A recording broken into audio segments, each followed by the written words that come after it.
Public and board and committee members, everybody who is tuning in tonight. I'd like to first off welcome you to the first presentation to the council of our, I guess, big kind of kickoff of our project that we're doing. We are undergoing a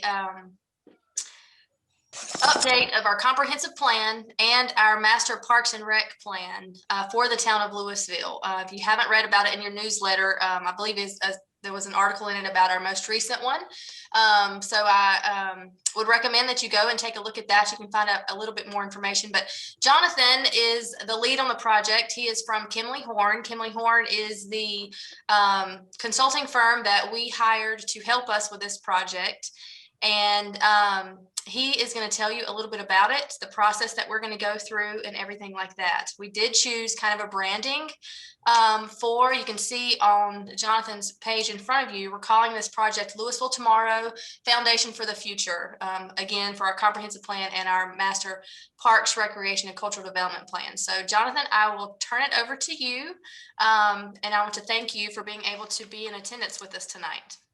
Thanks, Stacy. It's a privilege to not just be here, but to be a part of this project. One of the things that I've told Stacy and also Hank is we don't take lightly kind of the privilege that we have to kind of participate in this type of process, and certainly look forward to you all holding us accountable to make sure that this plan kind of represents the future that you all and that the community wants in Louisville.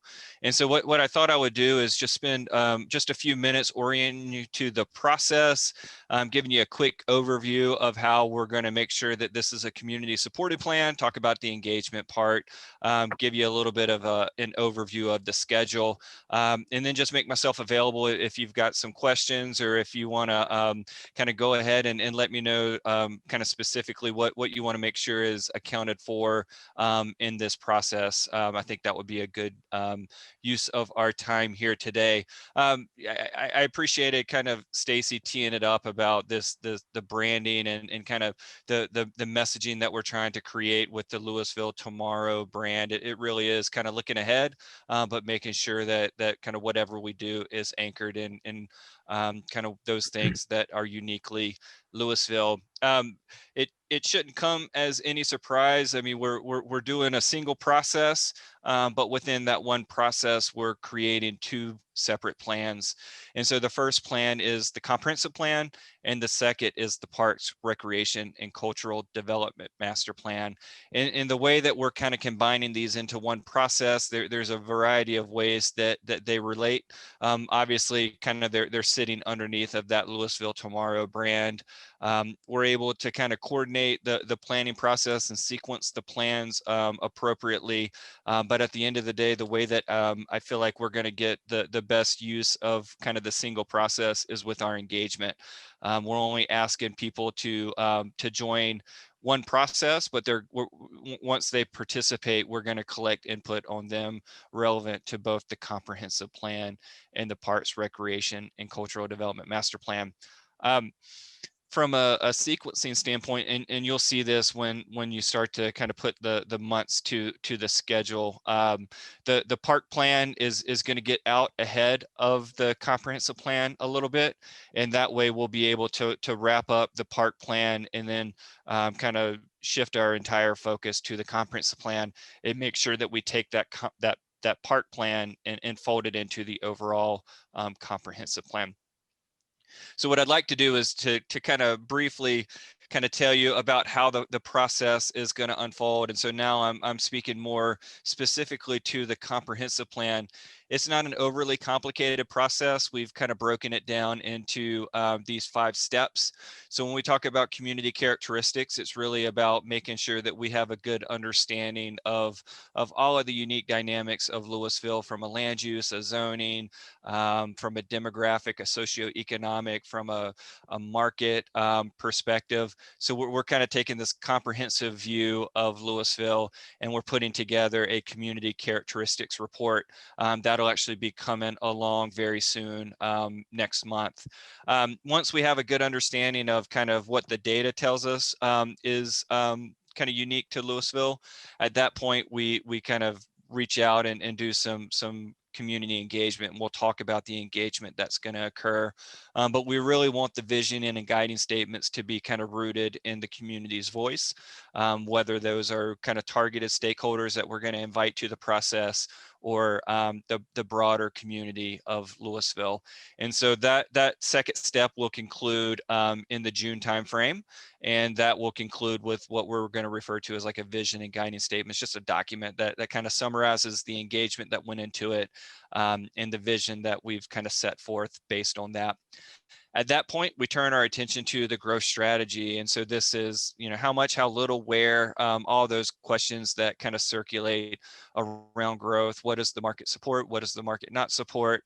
What does Louisville desire? How can we kind of align that going forward? And then we'll create a growth strategy report. At that point, and I'll talk about these framework plans in a little bit more detail in a second, we actually build the comprehensive plan itself around a set of topical framework plans. And all of those framework plans are going to point back to the growth strategy. So it's really important that we get that strategy correct. Once we've created the framework plans, then we put an implementation strategy together. One of the things that, so in full disclosure, I eavesdropped on some of the previous conversations that you all have had about the comprehensive plan. And one of the things that I heard is, one, the community input is critical in making sure that it's part of the process, and that we're able to kind of show the community the influence of their participation. The other thing that I think was really clear is that this has to be a plan that leads to something.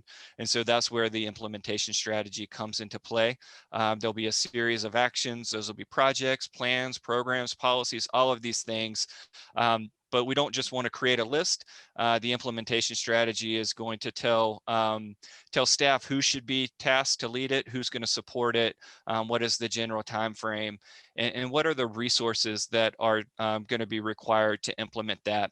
And when we talk about resources in the context of the implementation strategy, we're talking not just dollars, but time as well, staff hours and the like.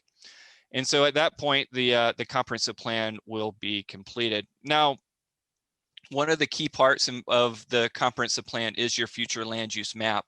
And I wanted to kind of speak briefly about how we get to that future land use map. So you can see the community characteristics and the community input.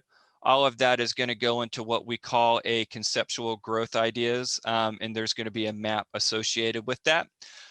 We'll present that map to staff and to our steering committee.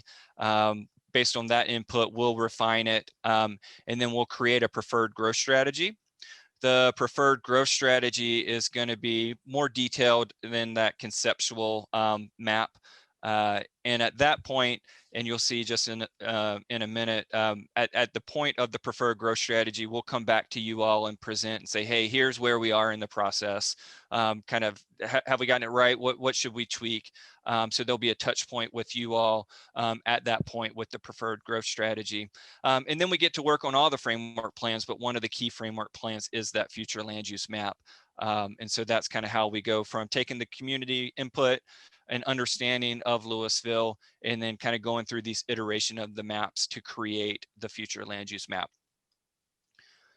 Very briefly, the framework plans are kind of the structure of the overall comprehensive plan. We've worked with staff to determine what those topics should be. At the top of the list is land use, but you can see some of the pertinent topics also listed here: economic development, housing, transportation and mobility, community facilities, resiliency and sustainability. And then that last one, the parks, recreation and culture, that'll really be kind of where we take the park plan that we've created in a, kind of separately and fold it into the overall comprehensive plan. So how we're going to go through how the park plan is going to take shape is actually very similar, and there's a lot of overlap in the process. we're already doing an inventory of the existing park assets. We're analyzing the need based on the community input, as well as kind of best practices and industry standards to determine kind of where there's gaps in kind of the parks that are currently made available to the residents. We'll create recommendations. Those recommendations are going to be for new parks themselves, if we find that as a recommendation, as well as you know, the programs and staffing and everything that kind of goes around the park plan itself. And then just like with the comprehensive plan, there's going to be an absolute focus on implementation.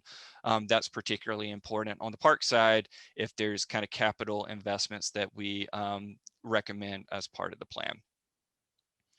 So there you have it, kind of one process, but we're kind of proceeding kind of between the two plans to kind of create two separate documents. Now, when we talk about community engagement, one of the very first conversations we had earlier this week with the steering committee is how do we define success from a community engagement perspective? And it was really an exciting conversation to have with the steering committee. We can measure success in a variety of ways. In some communities, they want to kind of put a number. We want to engage a certain number of people, or we want to engage a certain percentage of our town population. In other places, there's that, but there's also, let's make sure that our engagement kind of touches all the different parts of the community from a demographic profile. But at the end of the day, whether it's the number, the kind of the breadth of that engagement, we have to create quality input. And so those things will kind of go together to kind of determine how we are approaching engagement and how we're going to report that out. And at the end of the day, it's really important that not only do we define that success, but that we kind of succeed in kind of hitting those benchmarks, because as you can see, it's going to kind of give credibility to the process. It's going to allow the participants to understand kind of why the time they invested in the process was important. Now, the way that we have designed the engagement platform for Louisville Tomorrow, you know, we've got council and board presentations. I mentioned, you know, we're here in April.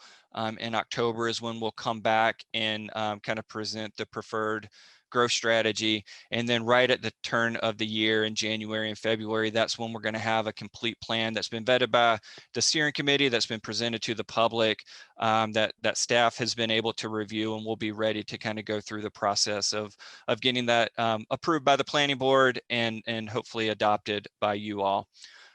We do have a steering committee. We met for the first time earlier this week. We're going to meet with that steering committee a total of 4 times.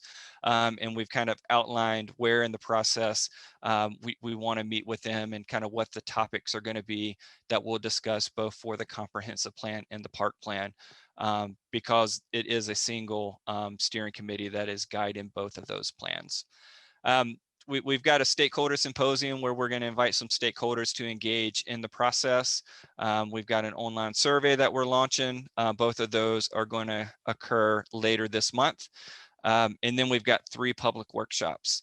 And so those public workshops are in May, in August, and in December. And so what'll happen with the May workshop, that one will be more about vision and needs assessment. When we get to August, that's when we present the preferred growth strategy and to the public, as well as the draft park plan. And then when we get to December, it's all about the comprehensive plan, sharing with the community kind of the draft plan and getting their input before we come back to you all for the adoption process. There's a couple other things we want this process to be very transparent. And so we're going to be posting a lot of information as it's generated on the town's website. And then we've also decided to create 6 information sheets, and those information sheets will be kind of released throughout the comprehensive plan process to make the public aware of where we are and to provide some educational materials about the community characteristics, the vision, the preferred growth strategy, and then ultimately the framework plans and the overall document. And so at the end of the day, what we'll be able to do is to take those 6 information sheets, and it'll almost serve as an executive summary for the comprehensive plan. So just as a quick reminder before I wrap this up, the engagement, we've already engaged with the steering committee, but kind of the public face of Louisville Tomorrow is coming very soon. So we've got the stakeholder event that's going to be an afternoon event on April 21st, and you all will be seeing some invitations for that. The online survey is going to launch that same day, and so we're hoping to use that stakeholder event as a springboard to make people aware of that online engagement opportunity. Our plan is to keep the survey open through May 11th, but before the survey closes, we're going to have that public workshop. And so the reason that we have the public workshop before the survey closes is if somebody participates in that workshop and they say, wow, I wish my neighbor was here. I don't think they got the invite or they couldn't make it. We'll be able to say, no worries, the survey is still open. And so we'll have an extra week to get additional input and hopefully a bump in the survey participation coming out of that public workshop event. So with that, I know I hit you with quite a bit of information about the process, and hopefully you sense you know, my excitement to be a part of this process. And with that, I will pause and ask if there's any questions, or if you want to make sure that there's something that we take into account throughout this process. I am all ears. Thank you, Jonathan. How about taking us back so we can see all the council? Okay, let me stop sharing then. There we go. All right. Council members, opportunity to jump in. Ms. Welch. I think you're muted, Jane. Yes, thank you, Jonathan, for coming. We're just beyond exciting about getting this together and having our plans for the future. Just two questions, please. Would you go into a little more detail when you say invitations will be going out to stakeholders? Who does that involve? Yep. So that was one of the conversations that we had with our steering committee. So all of the boards and committees for the town, we want to be sure are invited to that. This is our opportunity to include, because there is a transportation component, folks from NCDOT. You know, we want some kind of neighborhoods to participate in that, the YMCA, kind of community organizations. And so we're working with Stacy to kind of create that list of stakeholders to invite. And I will say, if there's folks that you feel like kind of would benefit or would appreciate kind of a personal invitation to participate in the process, the stakeholder meetings are a great way to extend that invitation. And so you can kind of communicate that through Stacy. Okay, great. The other question was, you mentioned, you know, the online survey will be starting, you know, here in April too. My question was, how's the participation with the online surveys compared to written ones that are mailed out as far as responses? Yeah, that's a good question. I think it varies by community. I think with one thing to note, I don't think with a survey such as this, there's a need to kind of make it scientific. Like we don't need a scientific representation of the community input, but with the online survey, we've had really good results if we're able to tap into kind of existing contact list, or kind of be targeted with reaching out to the neighborhoods to get really good participation. We did the plan in Mount Holly, and I think we had about 500 or 600 participants in our online survey, and we were very excited about that. Now, the way that you will hear us talk about that participation is while we're going to hit a number and we're going to be excited about the amount or the number of participants, you're going to hear us say like this is the profile that of the participant, like the age breakdown, the demographic, and this is how many data points that we generated through that online survey and how many comments we generated. The other thing that we'll do with the online survey is the type of input that we're going to collect through that online survey will be similar to the input that we're collecting through the stakeholder event and similar to the input that we're collecting through the public workshop. So at the end of the day, if somebody is more comfortable participating in person or they're more comfortable participating with the online survey, we're generating the same kind of input, and we're able to kind of take all of that input and put it together and kind of have a comprehensive view of the input that we've collected. Got you. And the next question may also involve our town manager. Will the public be informed of this online by a telephone Yes. message? We Probably. discussed that at the steering committee level, that we're prepared to use the call-in system as a part of the notifications. Sounds great. Thank you And very we're- much. I'm going to add, Jane, we're going to try our best to use all of our avenues, newsletters, to let them know about events coming up. As Jonathan mentioned, there's going to be a page kind of devoted to this project on our website that will have all of important dates and times and everything, access information, Channel 6, Facebook, just all the different word of mouth, all the contact lists and everything that we have. We're going to try to do our best to use every avenue that we can think of and that we have available to us to try to get the word out, because we really want, and it's a plans. Both of these plans are for our residents. And so in order for them to be for our residents, we need our residents to participate. We need our board and committee members to participate. And so I think that's what I'm probably most excited about is hoping to get that level of participation to have the plan that I absolutely hope that we have to get out of this. So. Absolutely. Thank you. Yep. And I don't think I've ever worked on a plan where there wasn't, the comment, I didn't know about it. And so our goal is to do everything that we can to make sure that we get that number down to 0. Right. Ms. Foster. Thank you, Mayor. Thanks, Jonathan, for the input. And Stacy, I know you've been involved with lots of good work on this. You addressed Councilwoman Welch's question about the stakeholders. Could you speak to the steering committee? Stacy, I don't know if this is the appropriate time, but perhaps telling us who's on it, how that came to be, how they were selected. Thanks. Yeah.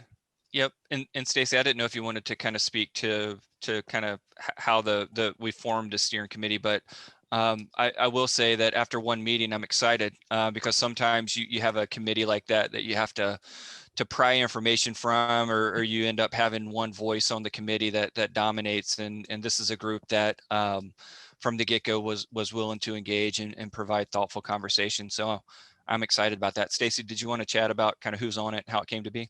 Sure. The steering committee is a committee that's pretty in the weeds with everything, a little bit more than the stakeholder group will be.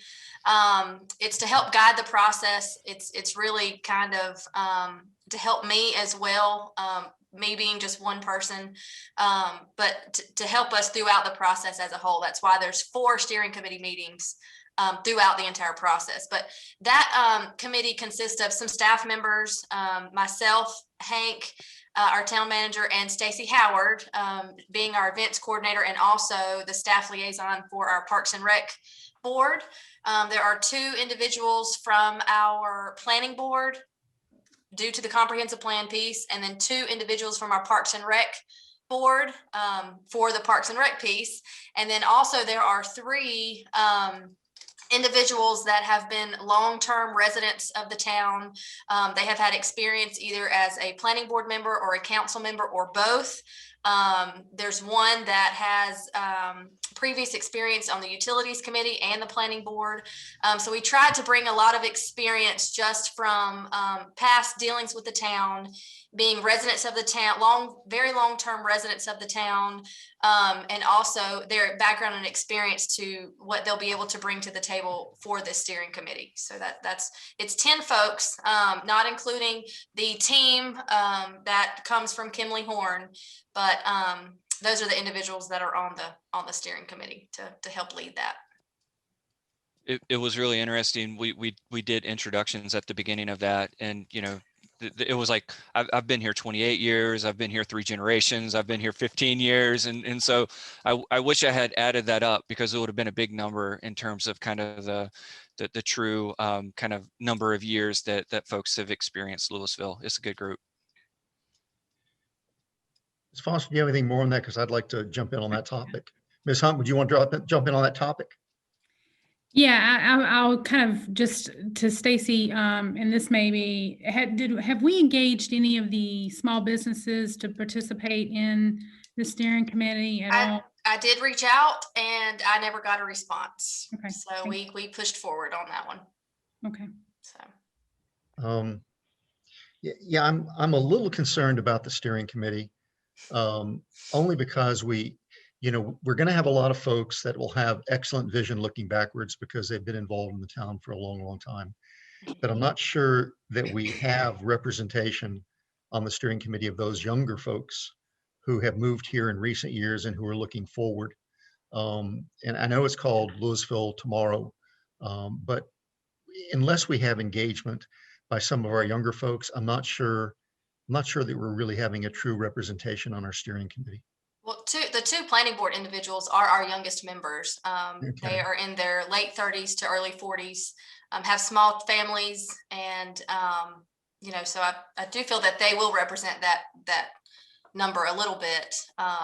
And they have, one has been a long-term resident, but one has not been a long-term resident of Louisville. So. Stacy, was there any thought in reaching beyond people who were involved in the town to try to expand our circle a little bit? I know sometimes those folks are hard to identify, but we've got a lot of, I'll call them party people on the line, not as in partying, but people that know the town party, that know the direction we've been going, that have been immersed in the kinds of things that we do. I'm not sure that we get that fresh perspective with people who've been on the track for some time. Well, that too is where the stakeholder symposium comes in, because the neighborhood representation, representation from boards and committees, representation from business owners, that is when they will play a very important part in. That's why they're called stakeholders, because they're stakeholders in the community. Okay. And Jonathan, I don't know if you have anything to add to this, but I think a lot of that too will come into that stakeholder group. The steering committee is not necessarily making decisions on the growth of the town. They're just helping to kind of move along that process. The stakeholders and the public engagement will be the ones, those where those growth strategies will come out of. Great. Yeah. So. And this topic came up in the steering committee meeting, and I think we've got some ideas through the workshop or through kind of making people aware of the online survey to make sure that we get the younger families, the newer folks, and the questions that we'll ask either as an exit survey for the workshop or kind of during the stakeholder meeting or with the online survey. We typically ask, how long have you been involved in Louisville, whether, and so we'll be able to kind of track those kind of statistics. Let me encourage you in that. I'm kind of, by your description, I'm kind of guessing who's on the steering committee. But when we begin to reach out to stakeholders, let's really make an attempt to reach out to our African-American community. We have a pretty substantial Indian community in Louisville. We do have a Hispanic community. Again, they are not a major component of our demographics, but they're an important one. So if we can be sure we reach out and try to make that happen, I think the AME Church over on Shallowford, their minister is immensely involved in this town, and he's got a great congregation. And so maybe reaching out through some of those to be sure that we have that participation. Ms. Hunt? Yeah, and I'll yield to Ms. Foster if you had anything else before I jump into some of the community engagement pieces. No, I want to thank the mayor. I got a little distracted with my window in the sense. I apologize. The mayor hit exactly the notes I was looking for, just representation. And yeah, I think it's important to differentiate between what the steering committee is doing and stakeholders, because the stakeholders are these sort of particular, the members of the business community and all of the folks that the mayor was mentioning. So thank you, Mayor, for. Absolutely. And not to interrupt Melissa, but anybody, like Jonathan said, if you have a particular contact, let me know. And I will put them on that list and reach out to them to try to gain their participation in the stakeholder group. So if like Mayor Horn, if you know of particulars that I could get in contact with, I would absolutely love that. Let me know. For sure. Thank you. Ms. Hunt? Okay, so I have a couple questions around the timeline specifically, and thank you, Jonathan, for being here this evening, and Stacy for all the work you guys are doing on this. A couple questions around timeline, specifically regarding the Parks and Rec piece of the puzzle. The intention is, I heard a couple different things, one being September to October for implementation on the Parks and Rec, and then I heard a presentation in October is when we can expect the Parks and Rec to kind of come out to us. Am I clear on my understanding of timeline there, Jonathan? Yeah, we're looking to have the park plan ready to be presented for adoption in the fall. Okay. Yep. And one of the things that we have spoken about with here with our current committees and boards was the dog park. You guys are gonna say the dog park is kind of my thing right now, but we had talked about and toyed around with the potential pulling that out, Jonathan, out of that master plan, and there was some opposition to that.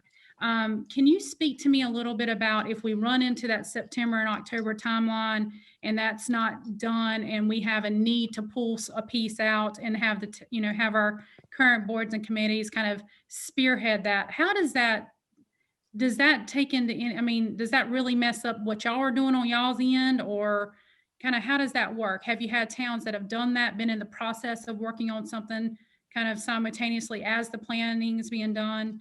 Yeah, absolutely. And in fact, I've mentioned Mount Holly already, but when we did the plan in Mount Holly, it was the same thing. It was a comprehensive plan as well as a park plan. But there was a third piece of that, and that was a park kind of design or a specific kind of park study for their downtown Veterans Park. And so it requires a little bit of flexibility just in terms of how you take the information and into the process. But we can be flexible. I don't, when you say pull that out, do you mean like, I guess I don't know what you mean by pulling that out of the process. Yeah, thank you. Yeah, I guess I should be a little bit clear about that.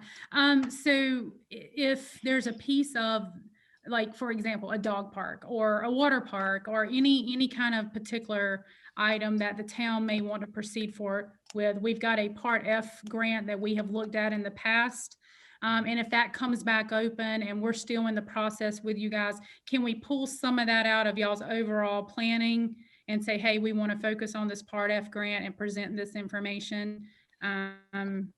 Yeah, I think the process will set up nicely for that, because a lot of the needs assessment that would go into kind of stating the case for something like a grant application is really going to occur between now and June. So we're talking like the next 3 months is when we'll have community input, we'll have kind of that assessment of kind of the demographics and kind of the industry standards in terms of how much park space is needed for a community like Louisville.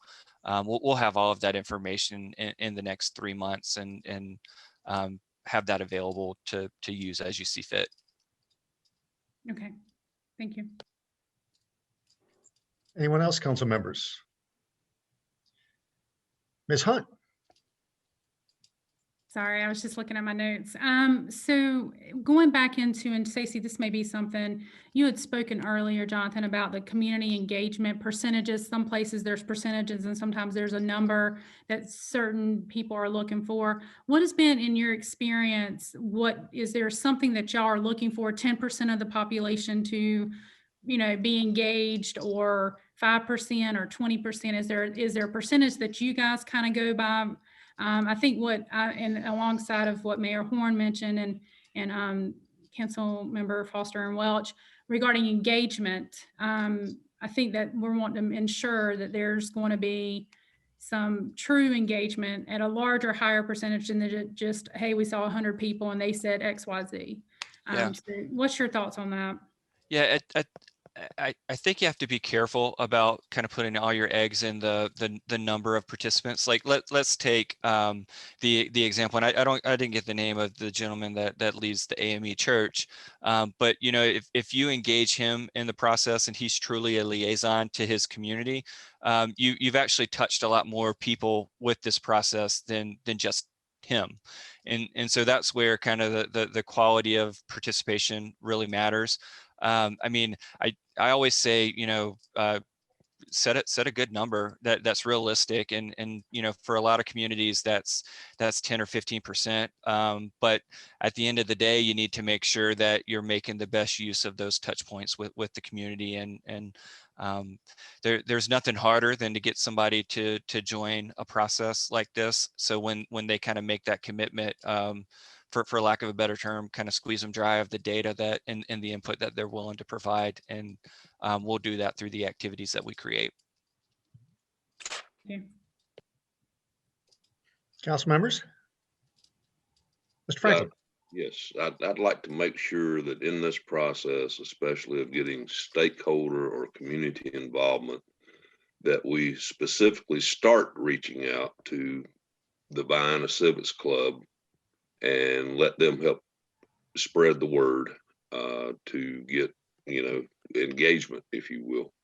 I don't know where else to, but let's reach out, if you will, north of Robin Hood Road specifically too in this process.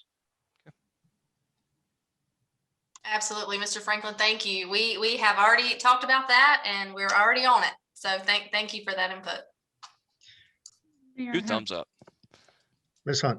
I have one. I think this is the last one, guys. Stacy, and you probably are anticipating this, but is there any way that we can get monthly or regular, you know, every other month updates on how this process is going, timeline wise, and just kind of a, hey, this during our briefing sessions, this is what's taking place. Was that going to be part of this process as well? Can be, and if you'll look in the monthly activities report that you all get that we fill out, there's information about this project in that as well. Okay. I'd also be curious to just have some verbal reporting, if you wouldn't mind, just kind of chiming in once a month and giving us an update Okay, on where we're at in the process and how the engagement's going and those types of things. will do, absolutely. Thank you. Council members? Jonathan, again, I think I echo the other council members that welcome you to our community and thank you for undertaking this project. You use the term market support. Elaborate on that just a little bit. Yeah, absolutely. So on our team here in Charlotte, we've got a couple of folks that kind of their professional focus is on real estate and market analysis. And so for all of these projects, we will bring them into the process. And so they're already kind of working on the community characteristics. So that's to take a look at the community profile, the demographics. They've got a variety of data sources that they can pull that kind of gets to the jobs and kind of the retail and kind of understanding how much of the market that is there in the triad is kind of Louisville capturing, and how much of that is kind of leaking, so to speak. And so we'll kind of take that into consideration as we're presenting different growth options in land use scenarios. Thank you. You mentioned that you all were going to be doing something on land use maps. I guess the question I have that, how does that dovetail with the land use maps that we've already developed? Yep. So we'll be creating kind of a town-wide update to your future land use map. And so that'll provide Stacy and you all kind of guidance as development decisions are being made to make sure that from a land use perspective, it's in line with the vision that we're creating as part of this process. What drives your recommendations on land use? I think it's the input from the community, as well as, we'll kind of present some of that information as an unbiased third party in terms of what we think that is ideal for Louisville based on our understanding. That's taken from, the analysis that we're doing from existing conditions, as well as the input that we're getting from the community, from stakeholders, and from kind of the boards and councils, and kind of, present that and create the plan from that. Do you use our current land use map as kind of a template to work from? 'Cause, here's where I'm going on this, Jonathan, is I think we've probably been working over 10 years, probably longer than that, on our land use map. And we've identified areas where we want retail growth, where we want commercial growth, where we want multifamily, where we want greater density, lesser density, where we want the kinds of things that we perceive from past comprehensive plans, or have driven how we take a look at planning overall.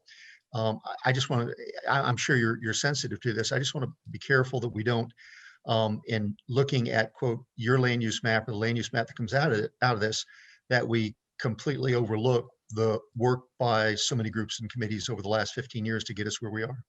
Yeah, that's a great point, and something that I didn't mention is, one of the things that we're already doing is a plan and policy review, and so we've got a laundry list of those plans, and I think the thing that we're going to be looking for is where is there a disconnect, where is one plan saying one thing and another plan saying another. So that absolutely is our starting point. And that's true from a land use perspective, as well as a community engagement. I mean, we know that, well, I mean, for one, you all do a great job of doing kind of the survey regularly. And so we're already starting with a great deal of a great amount of information that from an engagement perspective. Just a couple of other real quick points. There's an organization in town in this Forsyth County called Forsyth Futures, and you will probably be, I'm just guessing that you'll be probably pulling your demographics from census tracts or census data. You may want to check with Forsyth Futures, because they've drilled down a lot deeper, I think, than maybe what you get there, and they may be able to save you some time and us some money, but they may be also able to also provide you with some richer data than just looking at census tracts. Perfect. Second thing is I think when I think you were talking about how we were inviting participants, and you talked about our boards and committees and that type of thing. I think, and I want to try to say this in a way that's productive. I think that while our boards and committees are essential for participation in this, I think that's the little finger on the hand. I mean, I think you need to go to HOAs and you need to get stakeholders involved. I think you need to go to our churches. And I think every one of our pastors, I'm sure, will be happy to do a flyer distribution in their church services that say, get involved. Here's how you do it. I think we have great scouting programs, and many of those parents are here in Louisville. The high touch kind of way to get things in people's hands, rather than just putting something on Channel 6 or put something, that disappears once the channel is changed, or once the click is done. We have retail locations that you can put flyers in. We have grocery stores who I'm sure are more than willing to drop flyers in the grocery bags. Now, granted, I understand that our net will be much bigger when we do that, but if we can identify for Louisville residents that this is for you. So I guess what I'm suggesting in all this process is we don't rely on just, a phone call that goes out on our Louisville Connect, or an online message on our website, or postings on our Facebook to get involved. I think we got to get our hands dirty, because there's a lot of folks that need something in their hand to take home and say, oh yeah, I want to remember to do this. So I encourage you maybe to reach out beyond maybe the traditional, or the more technology-driven ways of recruitment. Sure, that's a great point, and very similar to something that we did when we did this type of process in Monroe. where we did just what you said. We created kind of a half-page flyer and distributed it to the churches. The other thing that we did, and we could look into doing this, and it'll be a lot easier because there's fewer schools, but kind of understanding like if we were able to send a flyer home, like how many flyers did we need, and kind of go ahead and group those by the class sizes, so that it makes it really easy on the schools themselves to distribute that. That's great. Yep. Yeah, we'll all do of our schools will be more than happy to participate in that. Yep. And that, I mean, there's no better way to get the younger population involved than to reach them through the schools. So that's a great idea. Absolutely. Thank you. That's all I have. Council members? Well, excellent. Good luck on your endeavor. We're excited. Keep us posted. Anything that we can do to help. As Stacy asked me if we wanted council members on the steering committee or council members involved in this, traditionally we have not, because we want this to be a truly resident-driven process. But that doesn't mean that if you need council members' support on anything, that you can't call on any one of us. We'll be glad to be there. Even if it comes down to handing out flyers in front of the food line, we're glad to do that too. But we're available to help in any way that we can. We just don't want to interfere in the actual process and data collection. Sounds good. Thank you very much for the opportunity. Thank you, Jonathan. You got it. Thank you. Hank, I believe you have the next item, which is an item that requires direction tonight on our nuisance ordinance. Okay, everybody, I think everybody should have seen by now the draft of the nuisance ordinance that we'll be considering and discussing tonight, and then getting direction from council on how to proceed from this one. Am I correct? Yes. Okay. I'm going to go ahead and share that up on the screen. I'll see if I can find it.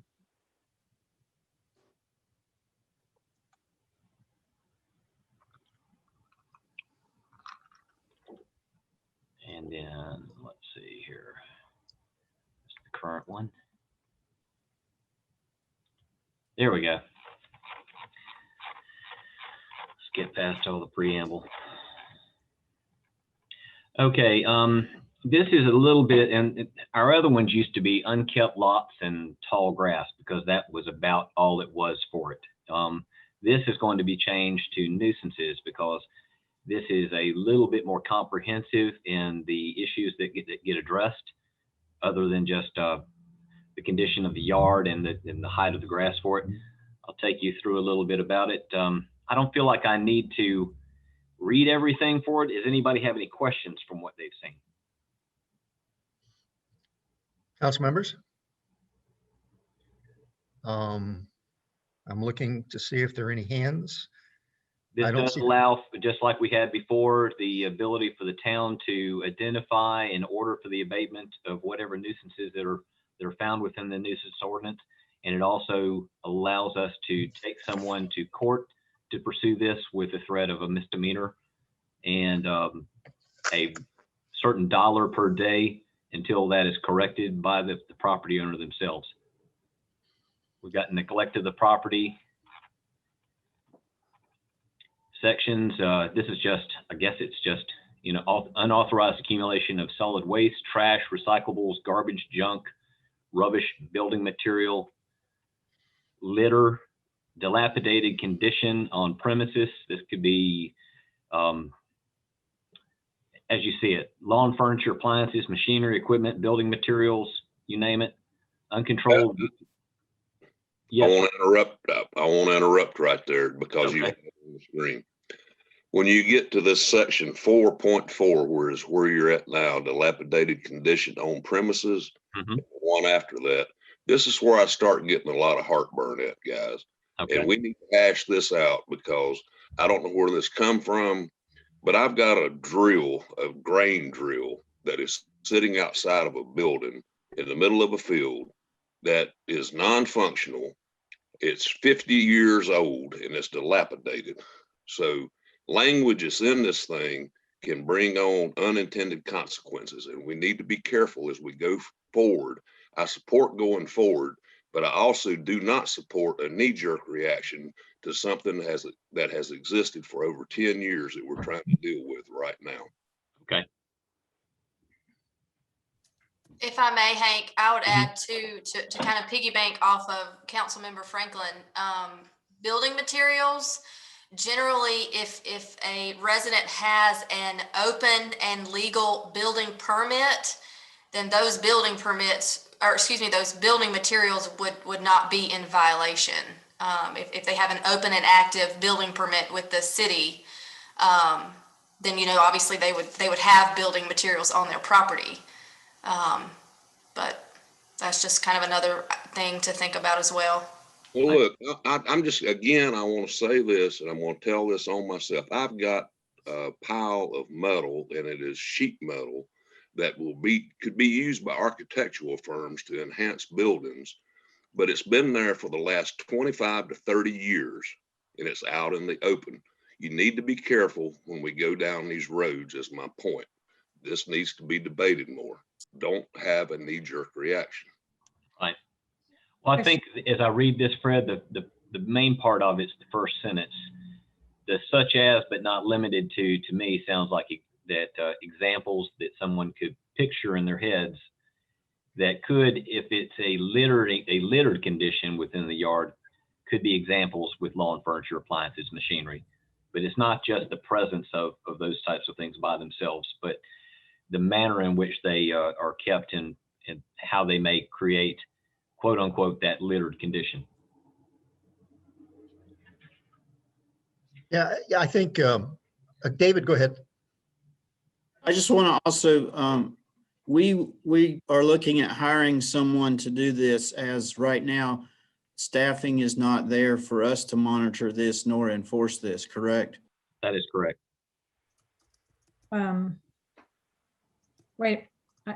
Ms. Foster, yes, ma'am. Yeah, I don't want to get ahead of myself, but since Councilman Smithman brought that up, I have 3 issues. One is I understood last time when you were presenting the concept, Hank, that you were looking and coordinating with a resource in Clemens so that if there was an opportunity for us to share services or share an employee, again, I'm paraphrasing, that this would allow for that to happen by having some kind of common language and common enforcement. Is that correct? Well, it is, but we're not sharing an employee. We're talking about looking at the ability of the 2 towns to go in cooperatively to see if there are any advantages to work together under a contract with a private firm for the enforcement of this ordinance. Okay. And as I said last time, there was a presentation by the planning board a couple of years ago where we thought that meaning I was on the planning board at the time, there was an opportunity for management to consider taking it in-house and having that person help with not just planning, but also if there were needs with your facilities department. So again, it's not up to me to tell you all how to manage yourselves, but I just want to make sure we don't tie ourselves so much to an outcome when we haven't even had those full discussions amongst council. Right. That's my number one. The second question is, what would be really helpful for me is, so you're putting together what your first stab at a recommendation. So what I would like to know is how this relates and is different from our existing ordinance. Is there a way that we could have a walk across? I don't necessarily mean right now line by line, but a document that you could put together that shows what's changed. And I mean, we reviewed this, I'm sure. Previously supplied an earlier iteration of this document. Yep. Along with the existing town of Louisville unkept lots. Right. This document is 7 pages long. Current document for us is less than 2 pages long. Right. So there is a lot more. This is the sum total of the lots to be kept clean and free of debris. You can see it all within the screen for it, and then it gets the investigation notification after that. Mm-hmm. The one that you've got before you has been developed, lot of more detail to it. There's specificity to it. There is, it's an expansion as it relates to the things that we look at. It's not only what's in the yard and the debris. It's like we talked about, the dilapidated conditions, the litter, Mm-hmm.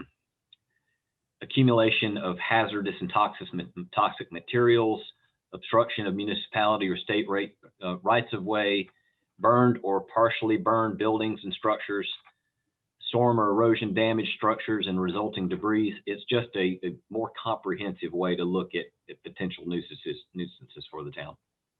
I see that. I was just wondering if there was some summary document that would show a walk across from, okay, here's how we handle unkempt lawns currently, and here's what we would do in this draft, and have an outline of bullets of these are the key components, because I think that kind of gets at Mr. Franklin's point as well. So that would be my request in terms of the next step of digging into this, because so what you're looking at is a third document that kind of gives for you and other members of council a comparison of these two documents and how they're the same and how they differ from one another. I would find that helpful. I can't speak for the other council members. Mayor, Hank. Yes, ma'am. I think Ms. Walker's done that for us in the past, where she's highlighted and struck out stuff and done, she kind of combines them and shows the additions. No, this is not an edit to our existing document. This is a replacement of our existing document. Okay. So, Hank, maybe there's a way to do this without a tremendous amount of staff work. Ms. Foster, would it help if staff went through the current ordinance, highlighted those things which were carried forward in this new ordinance, and things that were not highlighted obviously didn't make it over in the new ordinance, but we would know what made it over there, understanding that the new ordinance elaborates more under those points. That would be helpful, is certainly my process. Thanks. Okay. And I had one final question for you, Hank. Since you know this, this 7-page document very well, it looks like to me. Is there a way that the document differentiates between ownership, meaning someone who lives in a home versus someone who owns a home but doesn't live there? Well, both of these documents deal with enforcement and the responsibility of the enforcement and the corrections with the property owners. Yeah. What we did, we debated a little bit in putting this together on whether or not you wanted to include the notices to go into the occupant of a piece of property, even if they are not the owner of the piece of property. Mm-hmm. The tack that I have been putting into is that this is an ordinance and it carries the weight of law for the town of Louisville and how we address these types of situations. Mm-hmm. So we've left it at notices and that type of thing going directly to the owners of the property. But what we would intend to do is to stick copies of notifications in the hands just for their information, especially if like a renter is the one creating the problem, so that they know what is going on and what is the issue. But we stay silent to that as a matter of the policy, because everything that you put in the policy becomes something that you must do at that point. So if we say the notice is going to be sent to the person living at the address, even if they're not the property owner, and you're going to send one to the property owner, and you happen to not remember to send one to the renter, then you've violated your own ordinance in the pursuit of, by accident, in the pursuit of trying to enforce the ordinance. But if you stick with the basics, and the basics are that you notify the property owner, there's nothing that prevents you from sending a copy of that notification to an occupant of the property, even if they're not the owner of the property. Does it make sense? Yes, in terms of how you would address complaints. But let's say, for example, I know I've talked with a resident who has this issue, and I know of a situation where I had this problem. If someone is not a resident and they're just using their property to leave maybe construction material, because that's what they do for a living, does your recommended draft address that difference, so that that resident versus that person who is just owning the property, you feel like both of those would be covered in this document? I'm not sure I follow your question, ma'am. I might can elaborate a little bit, Jean Marie, and see if where I'm going is right. Okay, If someone does something like that for their livelihood, they should have a home occupation permit. mhm, And that in itself has different regulations that they should follow. Right. okay, You know, for instance, those building materials, they should store somewhere, or, I mean, you know, there's a whole nother set of rules for home occupation that they should follow. So I think this particular, and that comes from our zoning ordinance, our Unified Development Ordinance. right, And so I would think this set of rules would not necessarily pertain to those people unless they do not have a legal means to run that sort of business from their property. Does that make sense? okay, okay. Yep. I don't know if I answered your question or Yeah, not. you did. Your reference to the home occupation permit. I know what I want to look into now based upon what you said. Thank you. Okay. Council members? Can I make sure I understand exactly what you want me to do with these two documents? Because there aren't that many things that really came forward with it. So I just want to make sure when I'm doing the comparison that I'm highlighting what you're requesting. So again, I'm just offering a suggestion. I'm sure there are much better ways to do this than what I'm suggesting. But in our current ordinance, we have something for unkept lots. And in there, we specify the height of grass and all that stuff. Well, we highlight that and we say that's number one. In the new document, we have language that talks about unkept lots and the height of grass. And we highlight that and put one beside it so that we know that's carried forward to that section and it has been elaborated on. If there's nothing, if a lot of our current document doesn't carry forward, then that's fine. We don't need to know that. We will then make the assumption that everything in our new document is new. Is that We a can do simple that. test? Have I that's easy. overcomplicated I think it? we can do that pretty easily. And even if it takes a narrative on enforcement and the notification process, we can just write that up and give you the differences between those. I mean, I think if I understand Ms. Foster correctly, she just wants to know what from our current ordinance has been carried through to this ordinance.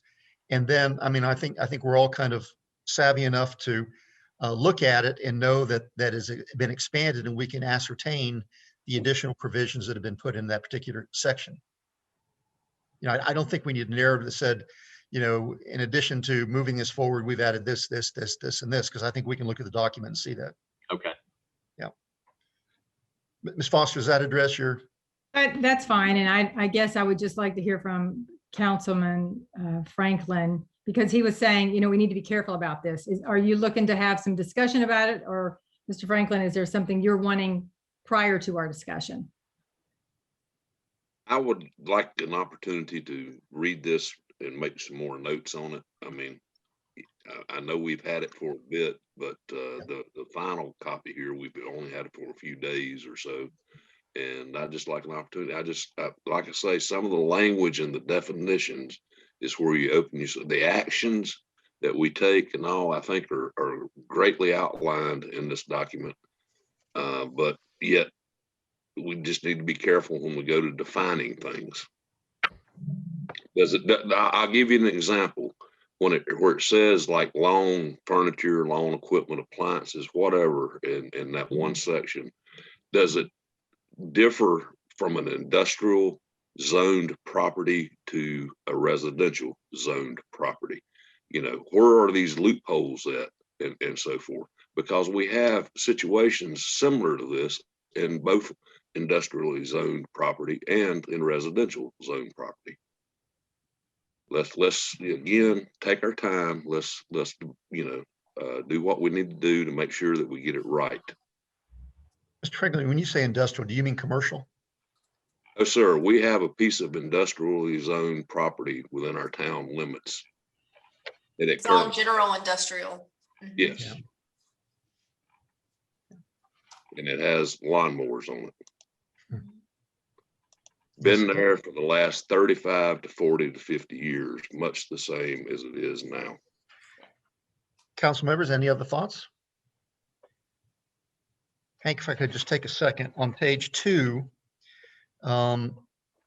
we use under junk, that second paragraph, we use the term littered conditions. Any item created a littered condition. Is there any way we can get a better definition of what that is? Because I may look at something and it looks littered to me, and Mr. Franklin may look at something and say that's not littered at all. So Are is you there any way talking that we about can? page 2 of 7? Yes, sir. Page 2 of 7 under junk. Junk. And I'm, again, I'm not looking to pick this thing apart, but when I read through it, my mind said, well, is littered condition a subjective term that could be interpreted different ways by different people? And I don't know the answer to that, but that was one of those things that I believe addresses what Mr. Franklin was also talking about. On that same page, under premises, we talk about, in that sentence, we talk about lots including sidewalks, right-of-ways, easements, grass strips, or curbs up to the edge of the pavement of any public street. Does that also, is that just town roads, or does that include DOT roads? I would say that includes both. Okay, if that's the case, then we have not, one of the reasons that we've not addressed one particular situation is we've said, well, that road is not ours. It is in the DOT right of way, and we don't have any ability to do anything about that. So I think we just need to make sure that if we're talking about all public roads, that includes DOT roads, and that we do have the ability to enforce in the DOT's right of ways. We do. If it falls within the definition of being a problem within the ordinance, we can deal with it. Okay. On that same page, under the very last paragraph, under neglect of property, in that second line, we talk about the accumulation of appliances, building materials, etc. How do we define what accumulation is? Is it more than one? Is it more than 6? And again, I know I don't want to try to get in the weeds on this, but I go to what Mr. Franklin said, is a washer accumulation. Mm-hmm. Okay. Oh, I understand fully what you're saying, Mayor, because Okay, there's a lot of cases where you can just drive through Louisville and see there's some fella collects tractors and they're out in the field. Does that mean that that's littered and in violation of the ordinance? That's certainly an accumulation of tractors, yeah. That's right. So, and most of them are inoperable. but I think I'll give some thought to the answer to that question too, but we do operate under a complaint-driven situation, and there has to be some amount of common sense when we're looking at, or anyone who is looking at this, as to whether or not it fits the spirit of the intent of the ordinance for which it was done, and not called on some sort of technicality because it says that. I mean, if somebody has a bunch of antique tractors sitting side by side in the middle of the yard or in their backyard, well, it's definitely not creating a public nuisance if they've been kept upright, because they're a place where it allows rats and vermin and snakes to accumulate. And that's the intent of the ordinance, is to look at these types of things in the light in which they are creating a detrimental situation to exist or potentially exist.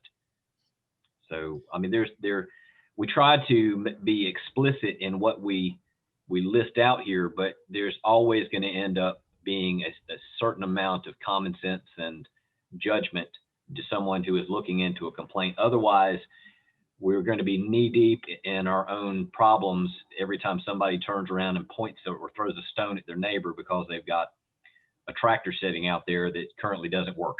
Yeah, I mean, that's exactly my point. Is that I don't know if there's a way to make this less subjective, or whether we have a paragraph in there that deals with.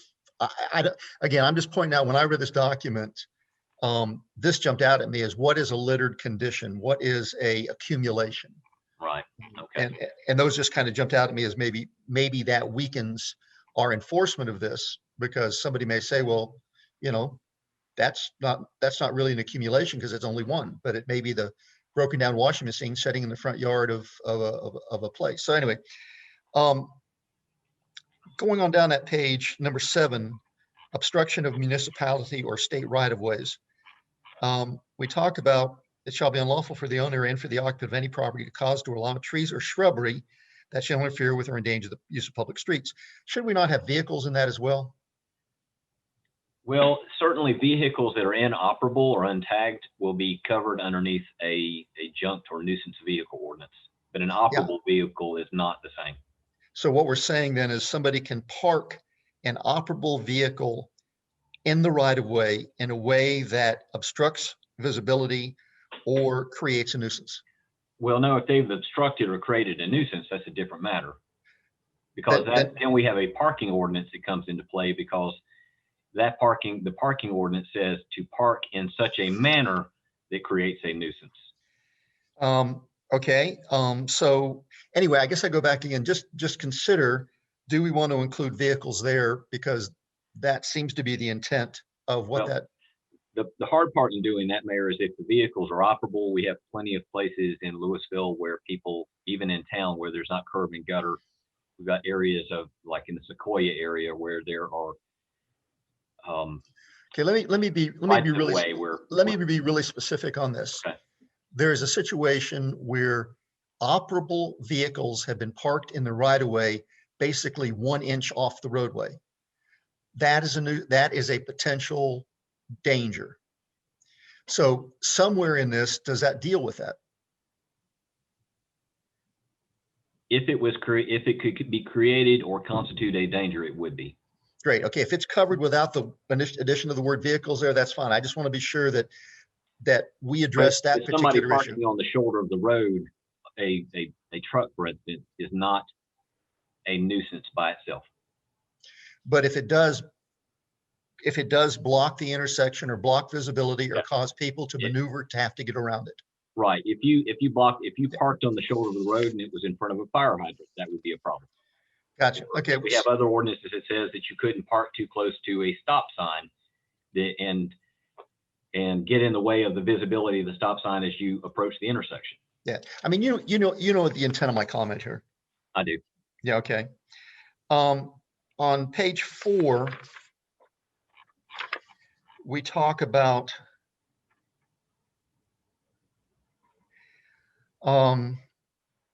and again, it's this I guess you really need to allow for interpretation. But in number 11, we say any other condition constituting a nuisance. Have we defined nuisance in our definition terms? I think so. If we have, that's fabulous. But I didn't think I saw. I see. Yeah, I didn't see it. So maybe we need to just elaborate on that a little bit. I'm sure there's a definition of nuisance. Yeah. I really don't want to open up a can here, but is a rooster considered a nuisance? Is a what, sir? A rooster considered a nuisance? I would say that it could be to some people, but I would think that that is actually defined as general statutes for North Carolina as livestock. And that type of livestock is exempt in the state of North Carolina. So I don't know that you could necessarily go after a rooster. I think. Yeah. Like, I mean, like chickens, those types of things, they're considered livestock. Chickens. I'm just saying they are. Cows, they're livestock by the state of North Carolina. So they're kind of covered. Mr. Franklin, did I answer your question?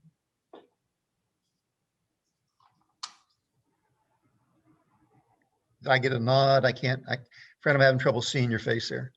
That was just a off the wall question, as you well know where it come from. Yeah. Okay. I mean, on page 4, section 7, we talk about this is the notice to abate public health nuisance. And we talk about the prompt abatement within 15 days of the date the notice is served.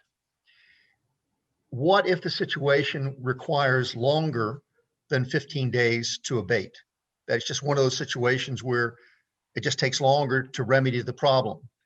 Should we not have some kind of language in there that leaves it an opportunity to extend that abatement if it's deemed appropriate by the manager or the inspector? We can certainly look into make sure that the ordinance allows for that leeway. Right, because that seemed pretty rigid to me.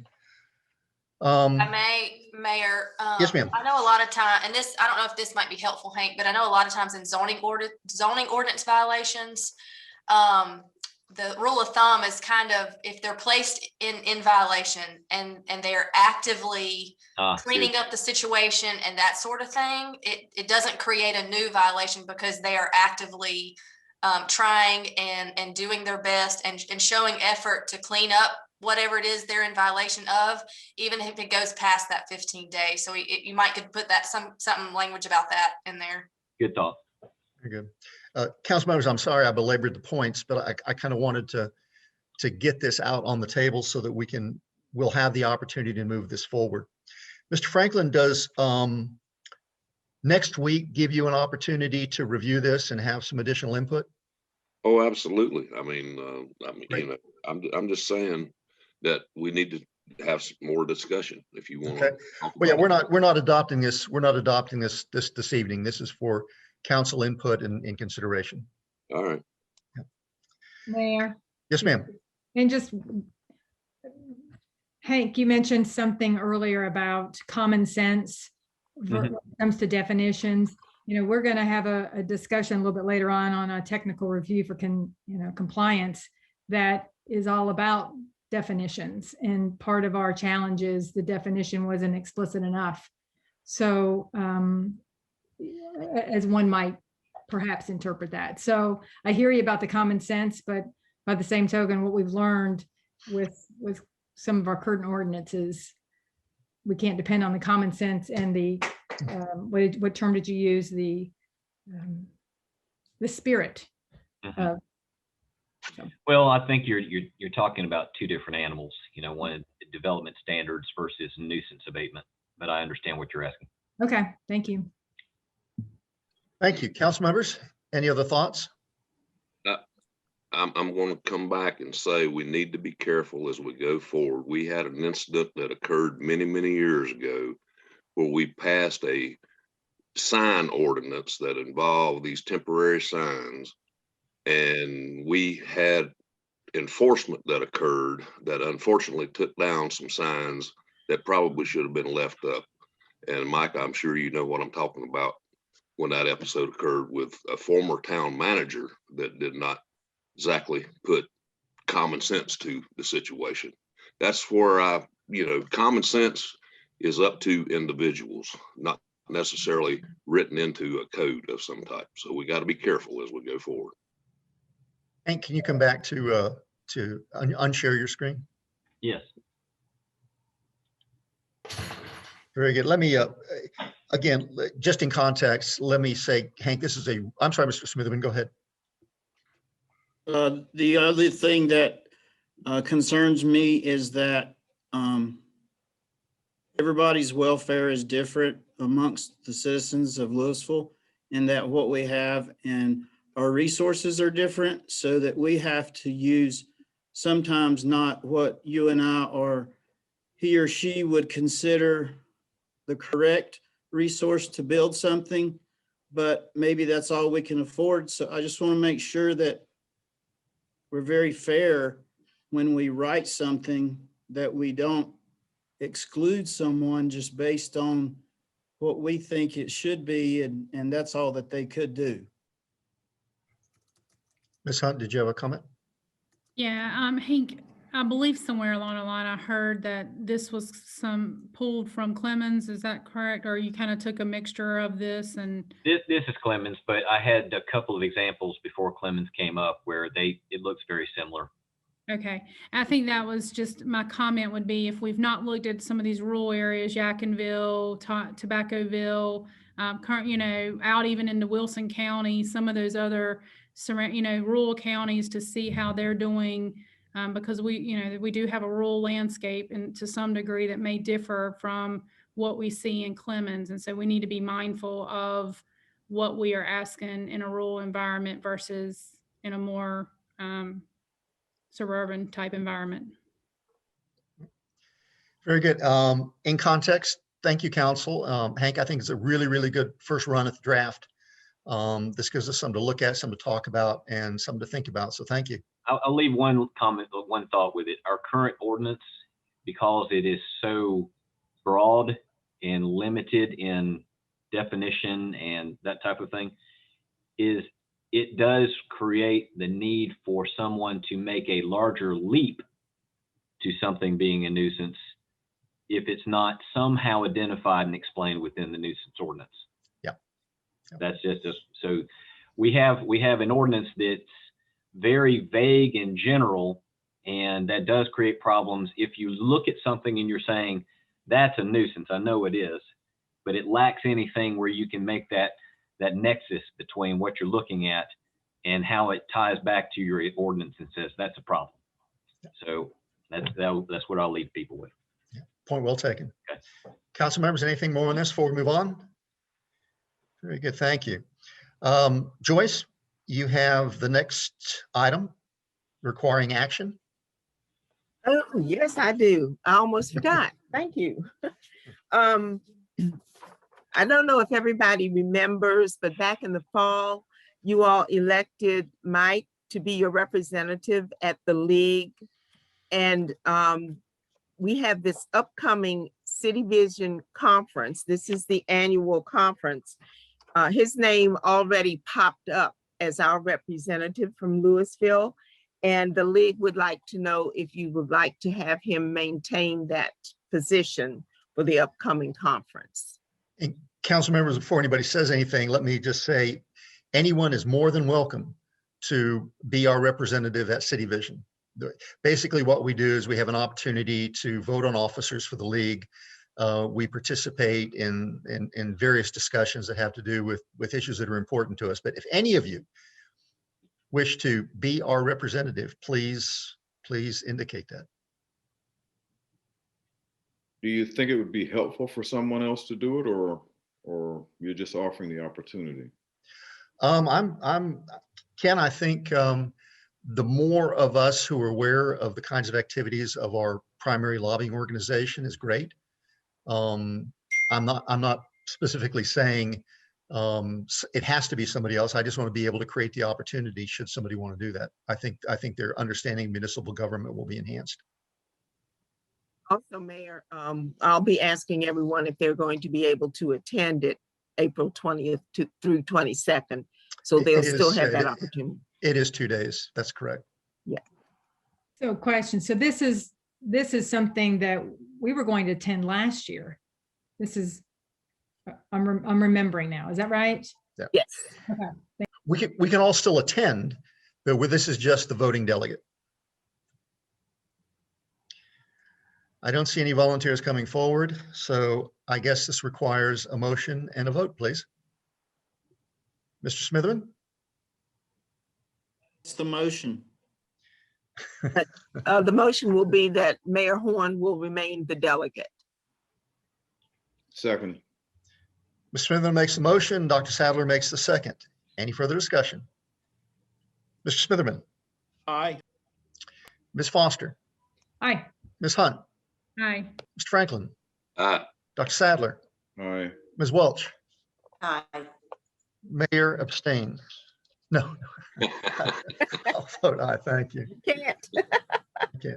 Stacy, you have the other item requiring our action briefing? Yes, ma'am. Yeah, excuse me, before we go on to that, I just want to remind everyone that I will send you another email to remind you about the conference, because you can, everything is open now, and as long as I can get that information, I'd like to go ahead and get you all signed up. So I'll send you a reminder when this meeting is over.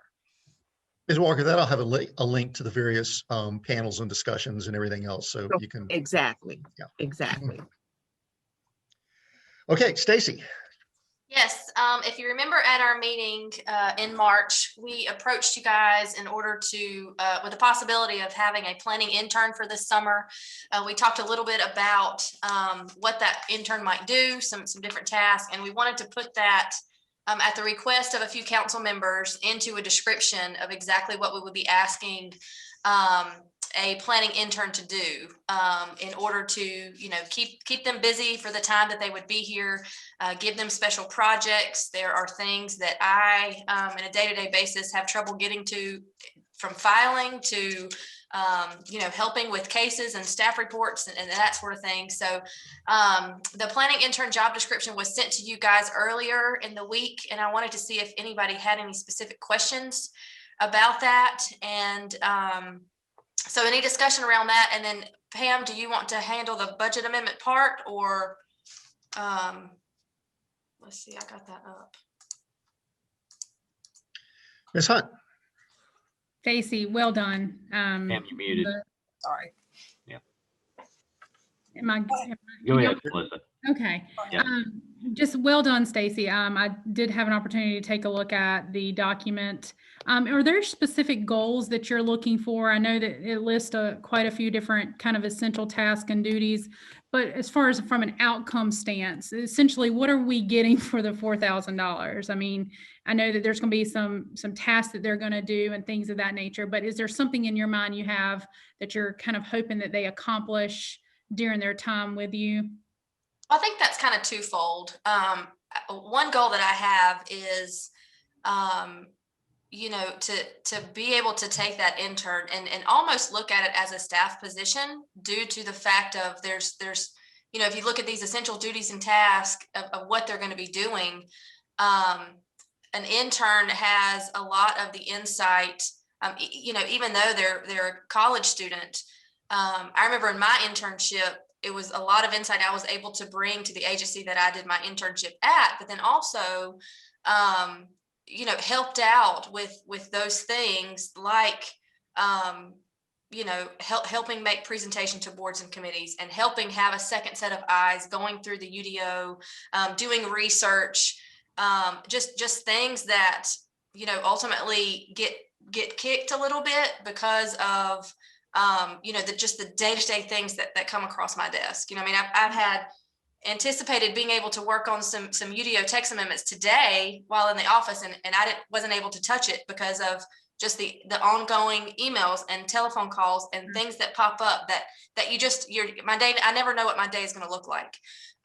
So first and foremost, help with those things that kind of keep getting kicked, that you know, planning board task and those types of things that we don't want to just continue to have to kind of push out because of the time constraints, other things that come up, those types of things.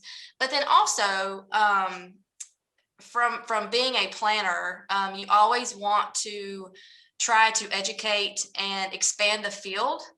And so I think this is an opportunity for the town of Louisville to help in that endeavor for a student, in order to help them in their learning, help them in their education. Because a lot of times when you're in college, I mean, most of us can attest to your college experience versus your real world experience, especially in local government, is not always the same. And so it just helps, I think, overall in the field to help expand that and give somebody an opportunity to grow in their profession and in the planning profession, but also for a standpoint from local government as well, because they are held to this is a class for them, so they are held to a standard with their professor to get credit for graduation. So if they ultimately fail at this and they're not able to complete the things that I feel that they should complete, then they don't get credit for the course, and that doesn't count towards their graduation ultimately.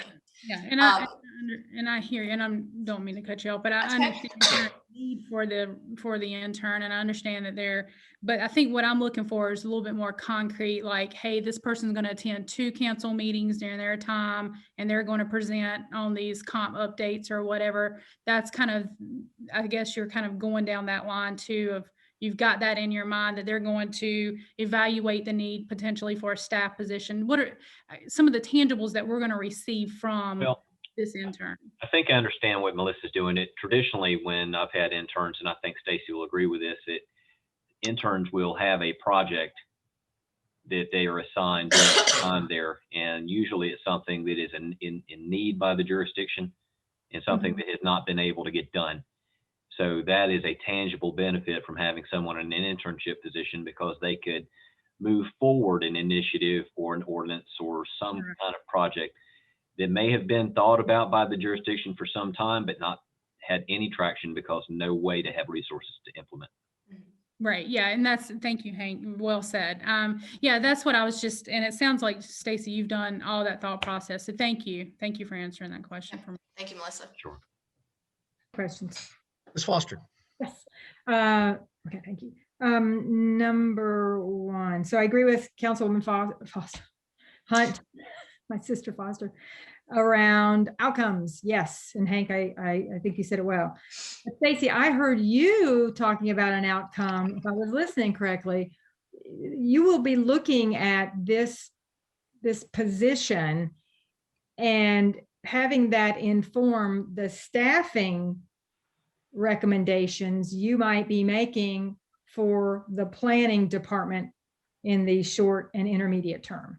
Is that correct? Right. I think, and Hank and I have discussed this, but in order to create a staff position, you want to make sure that you can keep that person busy. This is a career. You know, this is not just, oh, let me go get a job at a retail store, or, you know, seat and tables or something like that, which is a career in itself. Don't get me wrong. I don't mean it that way, but this is a path that someone takes. Working in local government is, you're in it for the long haul, essentially. And so we wouldn't want to hire a staff member and then, you know, the excitement of them starting their career, and then we find out after 6 months, a year, 2 years that the need's not there. Then essentially you lay off that person, or we don't want to get in that position. So it's almost like a pilot, if you will. An intern will help us, and interns are educated. They're college students. They're very well educated. But in order for us to see that we can keep someone busy, or that we can't keep someone busy, essentially, to kind of give us an idea of what those planning needs will be in the near future. Okay. So that's what you said. Thank you. Secondly, so I see it, the ordinance queued up here for 400 hours, $10 per hour. Last time we discussed everything from an unpaid intern to make sure you pay them appropriately. So I'm assuming, since you guys have pinned this down, this is your recommendation. You think that this will get you what you're looking for? It is. I was doing a little research just from some old ordinances and amendments and everything. And the town has in the past paid interns. I think we have some interns that have not been paid. But I do believe wholeheartedly that if it is a paid position, you can hold them to a little bit higher expectation because this is their summer job. So I feel like, you know, $10 an hour is something that is marketable, that we can get us a good intern to try to get these tasks completed. Ms. Hunt. Have you started fielding for them yet, or do you know whether will they be local or from particular universities or programs? Or we have not. We wanted to get this through council first before we started fielding for that, to see if we market it as a paid position or not a position, or not a position at all, I guess. Council members, anything else? Very good. This item requires our action. Is there a motion? Ms. Hunt? I'll make a motion to. Very good. Sorry, Mr. Franklin, I believe. And I'm guessing Mr. Franklin makes the second. That will work. Any further discussion? Mr. Smitherman? Aye. Ms. Foster? Aye. Ms. Hunt? Aye. Mr. Franklin? Oh, I think you were muted, Fred. I said aye, I'm sorry. There we go. Thank you. Dr. thought- Sadler, Aye. Ms. Welch, Aye. Mayor's aye. That's unanimous. Thank you very much. I have a question though. Yes, sir. Before we move on, are we gonna get an after action report on this? You will. They actually will have to, the intern themselves will have an after action report that they have to do for their credit, but I will do one as well for the town. Thank you. We have a couple items of unfinished business discussions that we started on. And we wanted to carry them forward. Ms. Foster, I think you have both of these. So let's go ahead and start with board and committee updates. Okay, thank you. So I'm going to share my screen briefly. And I think this is it. Yeah. So folks, because of the time and where we are at the agenda, I'm going to just hit some highlights, if I may, on both of these agenda items. So when we met last, we were sharing with you folks where we were with the process. So I'm going to tell you where we've been since last month. We sent out some packets right around the time we were meeting in March, and those packets were sent to all the board and committee members, as you can see here. And it was a summarization of the survey results. And we asked for some feedback from people saying, hey, what questions do you have? And we also invited them to sign up for a Zoom meeting, a 1-hour Zoom drop-in session for all board and committee members.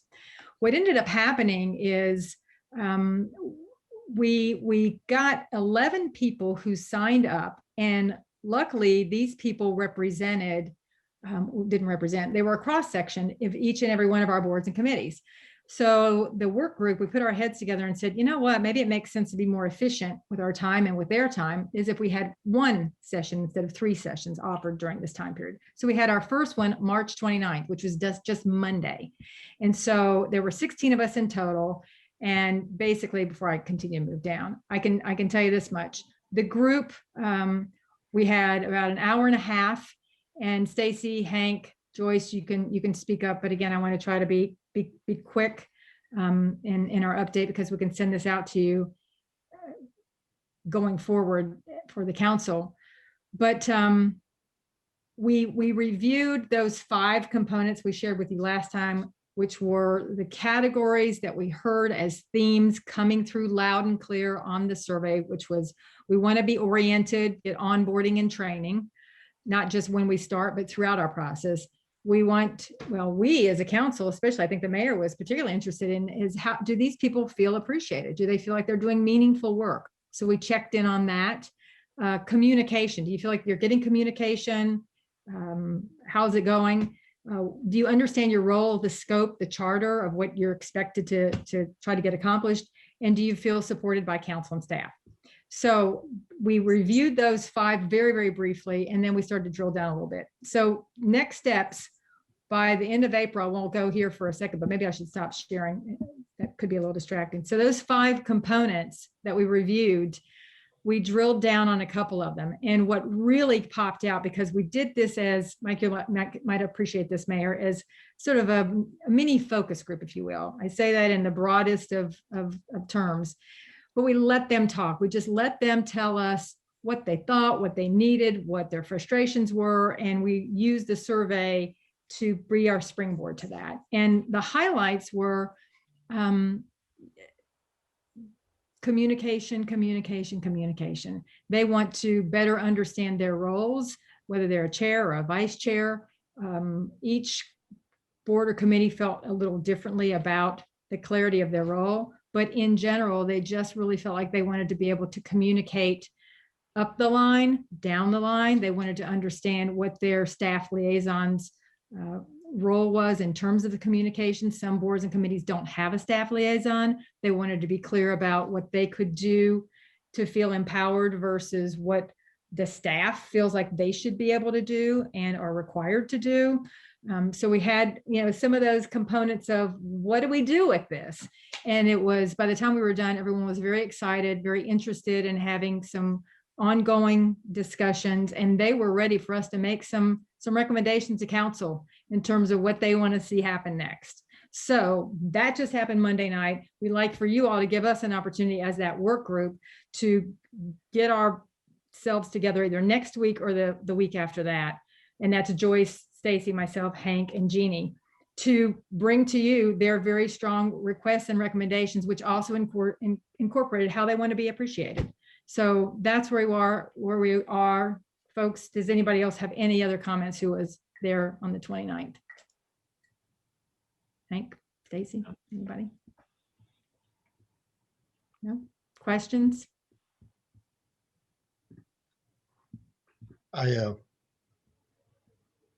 Yes. Jean Marie, thanks for advancing this. I mean, I think the red flag to me really quickly is of all of our boards and committee members, we only had 10 who felt compelled enough to want to participate. 11, yeah.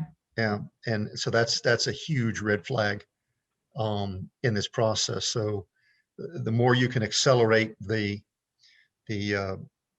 what we need to be doing and how we need to go about doing it, the greater appreciation I know I'll have for it, and probably council member will have for it, because we're if we're at 10 out of 50 or 60, Yeah. in 3 months we may be 8 out of 60. So if we can stop that attrition and really really get some concrete solutions to what appears to be a bit of a checkout problem, that'd be great. I hear you. And it would be easy to make that assumption. We talked about that as a work group, and we actually even mentioned it to these folks that we talked with individually. And, you know, some of them had similar concerns about how do you get people engaged? And others, we were wondering, you know, well, how do we make this work for us? So we actually went into that question. So I hear you, we're interested as well, but a lot of it is their need for clarification from council, which I'll start to pivot to my next issue, which is a communication protocol. They want information from council. They want information from staff. They want to know when we ask something of them, that they know what we expect, when we expect it. And then when they send something up to us, they want to know back from us what we thought. And sometimes it's a black hole for them. So it's really on all of us to make those changes. So more to come on that. And if I can pivot to the communication piece. Absolutely.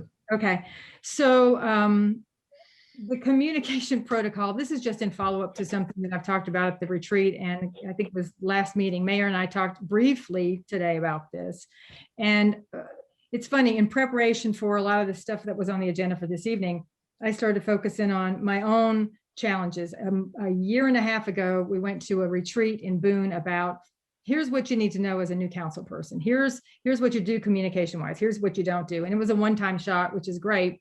But I think that there, especially coming off of the board and committee, that there are a lot of ways, protocol wise, procedure wise. I'm thinking of Pam's beautiful budget process. It's clear, and it didn't just happen overnight. She created something. I think there's a lot of opportunity for us as a council and staff to help develop clarity around how we communicate with one another, with boards and committees, across and beyond. So as we're working through this work group, I can tell you when we have our get together and feedback to you guys, that's going to be a piece as well. So I guess stay tuned on that.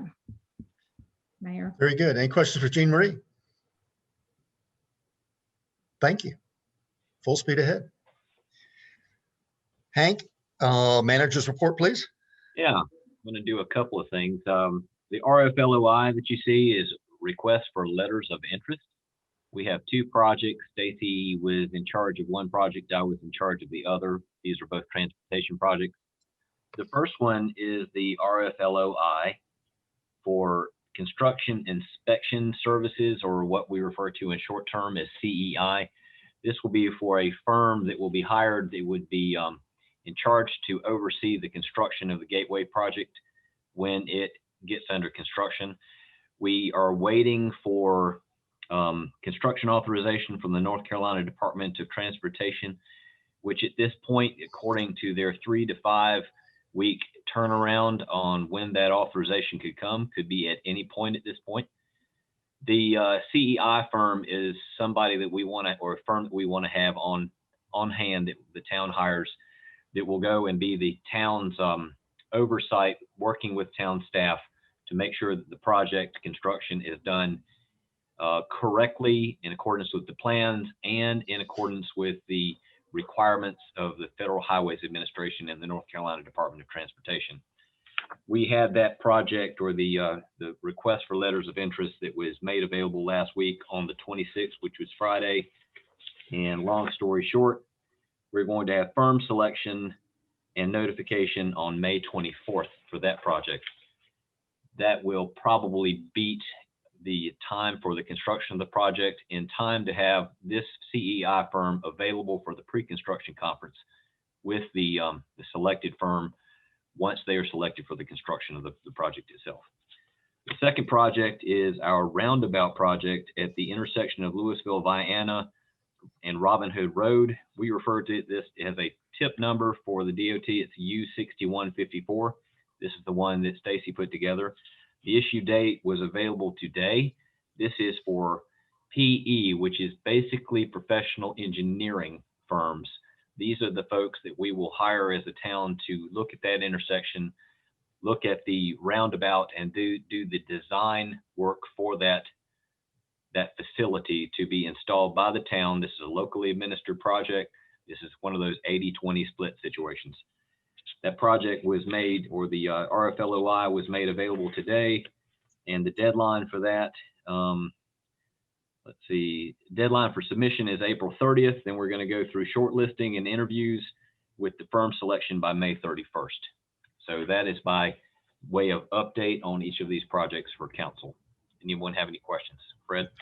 Yes, I do. On the Gateway project, the hiring of this firm, you mentioned that if you stay on the timetable, they will be there for pre-construction meetings.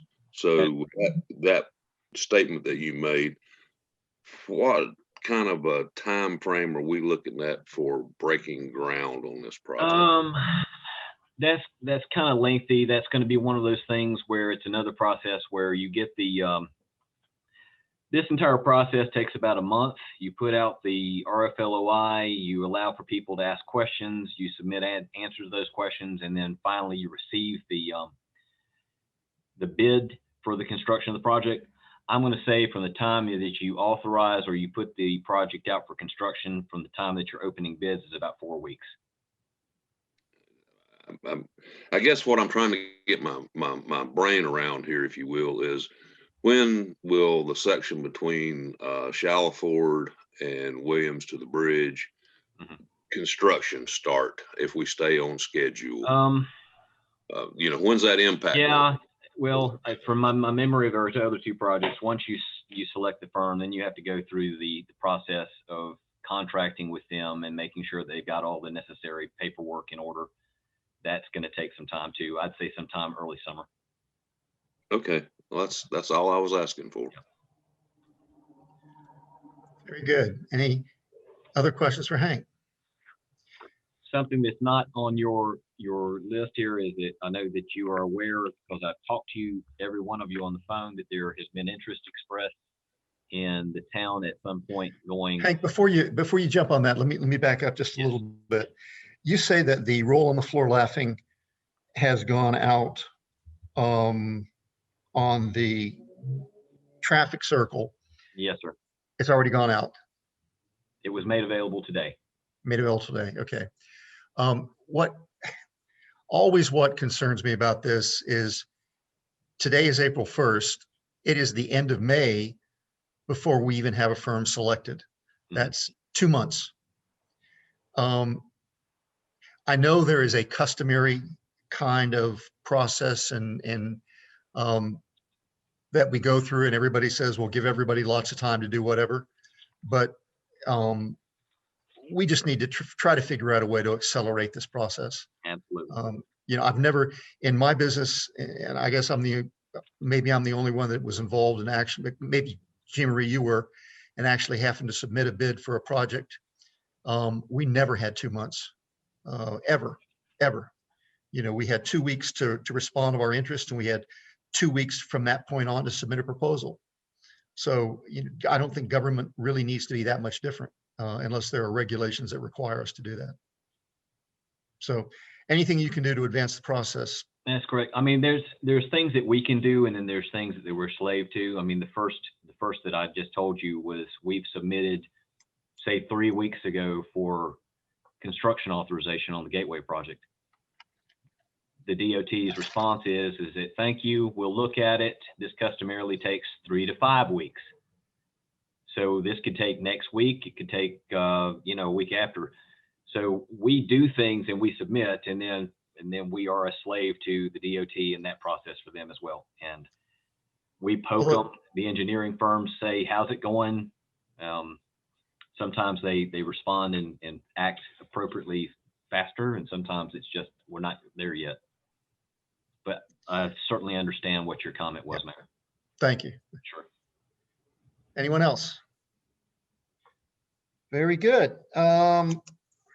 We are down to I'm sorry, Hank, go ahead with your, you were talking about the request for We've meetings in had person. some interest and discussion at council level for our ability to look at meeting in person, given the conditions for the pandemic and COVID-19 and situations in North Carolina.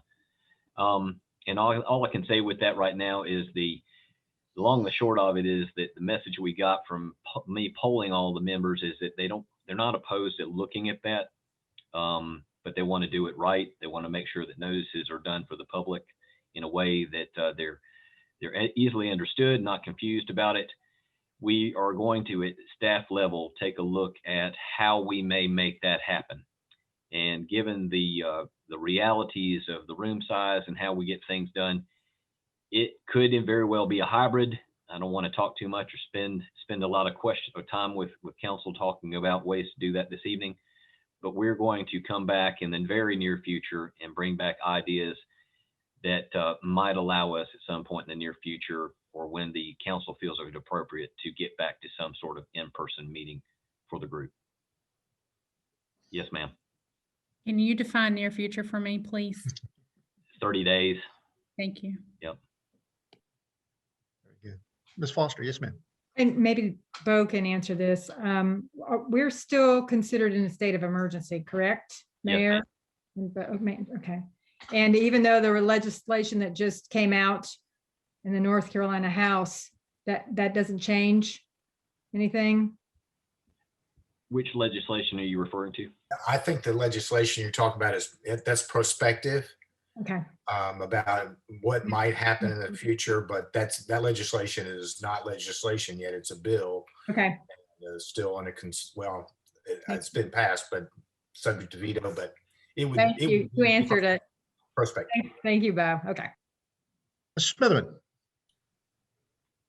So Hank, if you're saying that you're not going to get back to us till 30 days, then that negates the chance of us meeting in person for the budget. That is true, because I know I didn't talk to you, David. You were the one that put forth the question for it, but the answer was a lot of times was, it needs to be thought out and not done too prematurely. They felt in general terms that maybe the month of April was too soon. Yeah. But we are moving that direction, and correct. we want to be, so am I thinking if we're doing this session, we want to be ready in June to be back in person? I think so. If we come back in May and have something that's acceptable with council, we can put forth together a plan to get the notifications out. And we just want to make sure that we have everyone bought in on what we want to do and be okay with it. Mayor. Yes, ma'am. And I want to just plug this because I shared this with Hank. Since the good news, bad news about the pandemic is, of course, with Zoom, we have a whole new standard where broadcasting has an ease. We can share screens like that and people who are watching can see. That wasn't the case pre-COVID when we were in council chambers. And we certainly didn't even offer broadcasting when we were having our briefing. So when I'm interested in hearing about your recommendations, I'm looking at how are we going to make sure that now that we've got this new standard, we're sharing that similarly, or if not better, with the community going forward when we get back together in person. Yeah, I mean, like I said, it was not in my intent to start talking about how we get this done. but That's not my intent. I just was Right. making sure the group, we're all together, just heard that that was my only. But desire. certainly I understand that our current Zoom environment has created a lot of nice things that have come about by Zoom for being able to get the message out to our folks. We'll see what we can keep and incorporate as we move forward in person. Hank, you just want to take a second? We kind of jumped over community center update.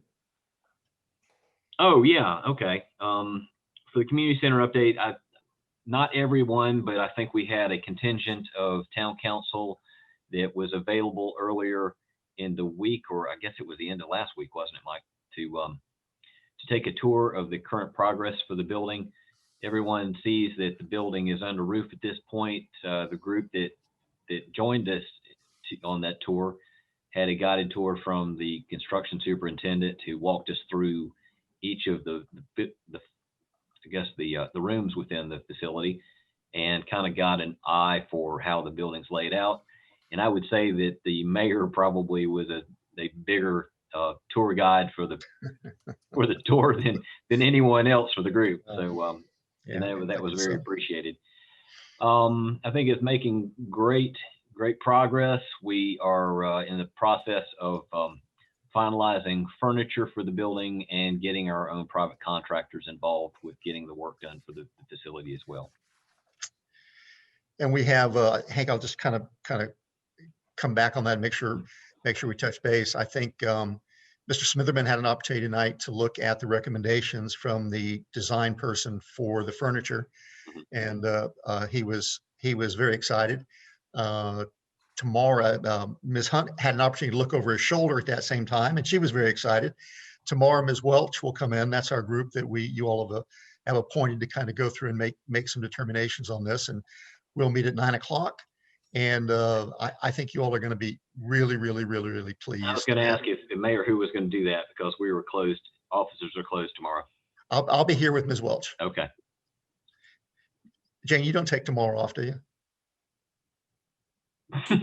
Normally, but for this, I definitely will. Okay, good, good. We do have one of the issues that we were talking about today was AV screen pulling wires through walls and screens and that type of thing. I will share with you. I think I've shared with you before. We do have a request to the North Carolina legislature through our two representatives our representative on the House side and representative on the Senate side for an allocation of about $100,000 to assist in the purchase of this and help offset the cost for the town. I'm optimistic with as much money as coming to the North Carolina legislature through the Recovery Act that they may look on it favorably. So we'll keep our fingers crossed. That would be wonderful to have that. Pardon, Ken? Did you settle on a color yet? Trim color? You mean for the furniture? No, for the exterior. No, we're waiting on two council members to weigh in on their votes, and you know who you are. And as soon as they do that, we'll have a decision on that. Okay. But right now it's a 3-2. All right. And we're not down for the count yet. Mayor. Ms. Hunt, yes, ma'am. Yeah, I just from a timeliness stance, when we get a break, just as a reminder, I probably can stretch my legs. Yes, ma'am. I was gonna hit after the clerk's report just before we come up for the agenda. I saw there was some fidgeting going on. Joyce, you want to hit us on a special projects review committee? Muted. Joyce, you're muted. There you go. Okay. Initially, if you look at the agenda that I sent out the early part of the week, I had noted that the Special Projects Review Committee would meet tonight following this meeting. However, we had to move that to next week. So I just wanted anyone who was tuning in and was interested in that they would have to tune in next week following the meeting. Very good. Thank you. Council members, without any objection, let us take about, I've got one hand with 5 or 2 hands with 10. How much would you like to take? I'm seeing all over the place. So let's take 8. Okay. Great. Ladies and gentlemen, we'll be back momentarily. Very good. Welcome back, folks. Thank you for letting us take a little break there. You all at home can kind of get up whenever you wish, but we're kind of stuck here as we move through the agenda. We're now moving on to the items for our agenda items for next Thursday's meeting. We have our normal consent agenda, which is our monthly financials and our minutes. And I believe we also have a resignation from one of our committees, Mr. Hermanson from the Environmental Conservation and Sustainability Committee. Ms. Orell, I'm guessing we don't have any bad surprises, or do we have any good surprises with our financials? Everything's in very good shape. I'm very pleased with how the revenues are coming in this year. That's great. Fabulous. PJ will have a presentation on our monthly sheriff's report. And Hank, you want to give us a primer at all on your budget message? Nope. That's the correct answer. We afford you the opportunity. Stacy, you have our, just give us a little information why we're moving our public hearing that we've scheduled on April 8th. Well, I wanted to, first and foremost, for notification requirements, it has not been yet ran in the newspaper. And that's one requirement that we have to meet in order to have a public hearing for a UDO text amendment. But also, I feel a little bit like we have kind of talked a little bit about it a little bit of here and there. And I would like, excuse me, the opportunity, both at the April 8th meeting, we can go ahead and start briefing about the text amendment and really diving in. And then also the briefing meeting in May prior to having that public hearing at the regular meeting in May. So like I said, I feel like we've talked about it a lot, but we haven't really had the chance to completely dive into the text amendment with council like I did with planning board. So the protocol that we will have to follow, and Bo and Joyce helped me out with this, since the public hearing had already been scheduled for April 8th, we will actually have to open the public hearing at the April 8th meeting and then just continue it.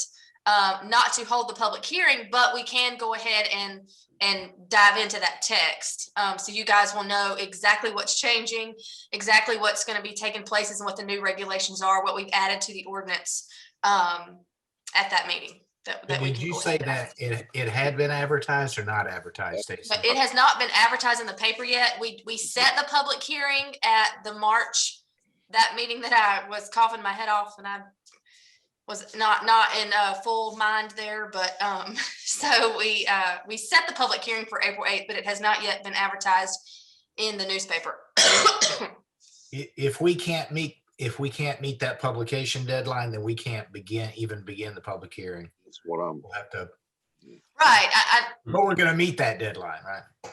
For April 8th, no, but for Okay, May, yeah. yes. But what I was saying is, we can't open it and continue. We would just have to wait. okay, I see what you mean. Bo, will we have to redo?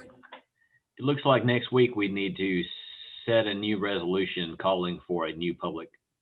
Yeah, that's what I was going to ask. Yeah. Yes, and because it's set for next week, we're not going to be able to Right. have it next week. So when Right. we officially determine that next week, when it would have come up, we'll just say that, someone will need to make a motion to continue it until the May meeting. Continue it or postpone it? No, you'll have to, yes, right, you'll have to set it. Yeah, You're setting Reset. a public very hearing. good. Get a new Excellent. date for the public hearing. We'll look forward to that. Okay. Stacy, you have our next item too, which is the technical review. I wanted to go ahead tonight. I'm going to share my screen and do a brief presentation to just kind of get the ball rolling for discussion purposes. The technical review for compliance actually take place or start at next week's meeting on Thursday, April 8th. That is when it's set for at the regular meeting, with this just being a briefing meeting. No decision or anything would be made tonight, but I'm going to share my screen. It'll let me.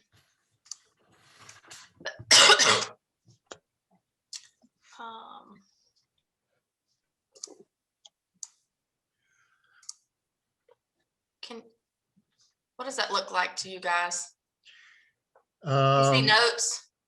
We see your title slide, but your second slide, go Okay. to your next slide and see if it bumps up on us. Yep, bumps up. Thank you. Let me. So you see 2 slides? Right, we see the next slide also. Well, I don't know. Okay, we'll just do it this way. It's like my slide comes up on the wrong screen for me, but okay, so I'm sorry, I'll try to get through this. This is Solomon Development request for technical review. It's LPDR 2021001 is the case number. The properties for the record are included, identified as PIN numbers 5875978451, and then also PIN number 5875977671. Those are tax identification numbers. The planning board held their technical review for their recommendation to council on February 10th. They voted 4-3 to recommend approval of the request to the town council.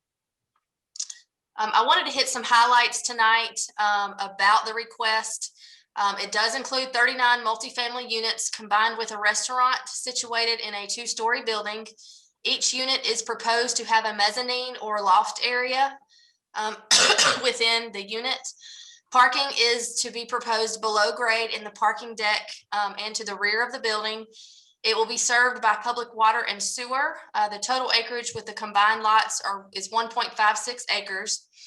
The property and the building fronts the Great Wagon Road, but the vehicular access is proposed to be off of North Street to the rear of the building. So I wanted to dig in a little bit to a big point that has kind of been driving a lot of discussion and drove a lot of discussion for the planning board. So there are 2 main definitions behind this proposal that we do not have in our Unified Development Ordinance. So what I did and other members of the planning board, we reached out to the Forsyth County Fire Marshal's office in order to find out the definitions of story and mezzanine from the North Carolina State Building Code.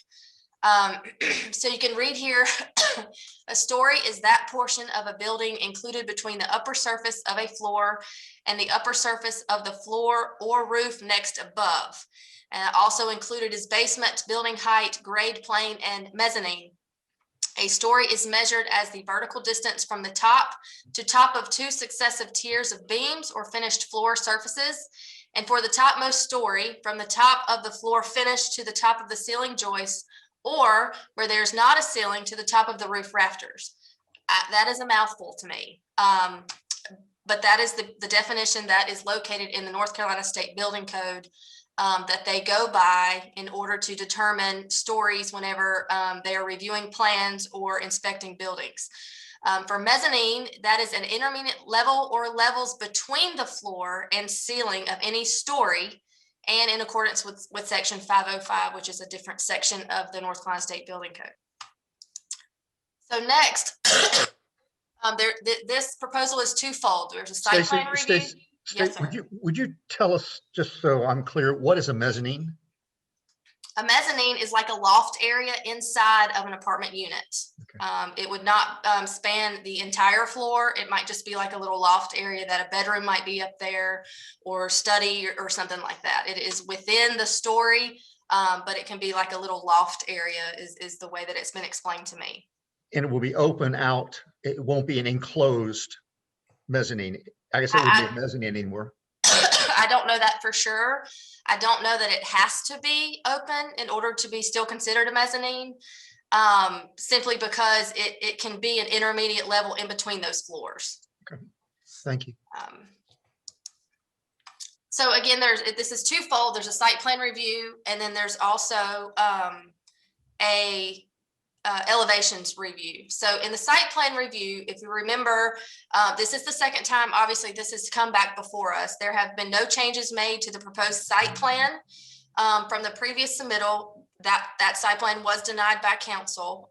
It is an overall package. It's not, you won't be voting on separate the site plan or the elevation separately, but the technical review is kind of twofold.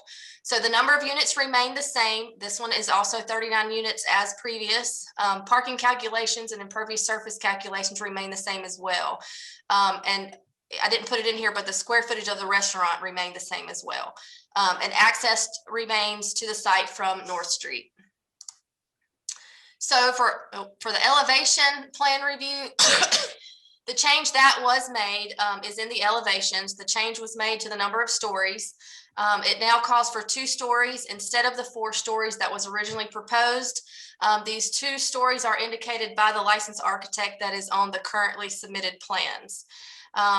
The building height was also decreased to meet the overall height requirement of 48 feet in the Unified Development Ordinance. The elevator shaft and other items were removed from the building. And then there you can see the building height definition from the UDO. The maximum building for buildings and structures shall be 2.5 stories with a maximum height of 48 feet in the DCA, which is the downtown core area. And this proposal is located in the downtown core area. So next, here's just a map. It's a zoning map. It shows you you can see in red the different zoning districts that surround it. The green that you see, this property is in the Yadkin River Watershed 4 watershed. It is a regulated watershed. And then here it might be a little bit easier to see the zoning districts that surround this property. So you can see the yellow is a residential zoning district. Here in purple is PBS. That's the existing zoning on the property. Right next door is LB, which is light business. You can see the different colors. So next we do have the site plan. This might be a little bit difficult to see, but after I finish this, I can share the screen separately so we can zoom in and out if we need to. For the site plan that was proposed. And then lastly, we have the elevations that were proposed. It does call for level 1 and level 2. The balconies are no longer on 4 stories. They are just on the 2 stories that the architect calls for. So that is all that I have. Just kind of a quick overall of the proposal for this proposal. And we can go into, excuse me, detailed questions, discussion, whatever your pleasure is, Mayor. Council members? Are you going to send that information out to us? The PowerPoint, Dr. Sadler? Yes. I can do that, yes. Mm-hmm. Council members, this is a good opportunity for any questions that you all may have or any clarifications you might want Stacy to have between now and next week. We're due to take action on this next week. I heard you say what the planning board's recommendation was. I didn't hear you say what your recommendation is this time. My recommendation is for approval.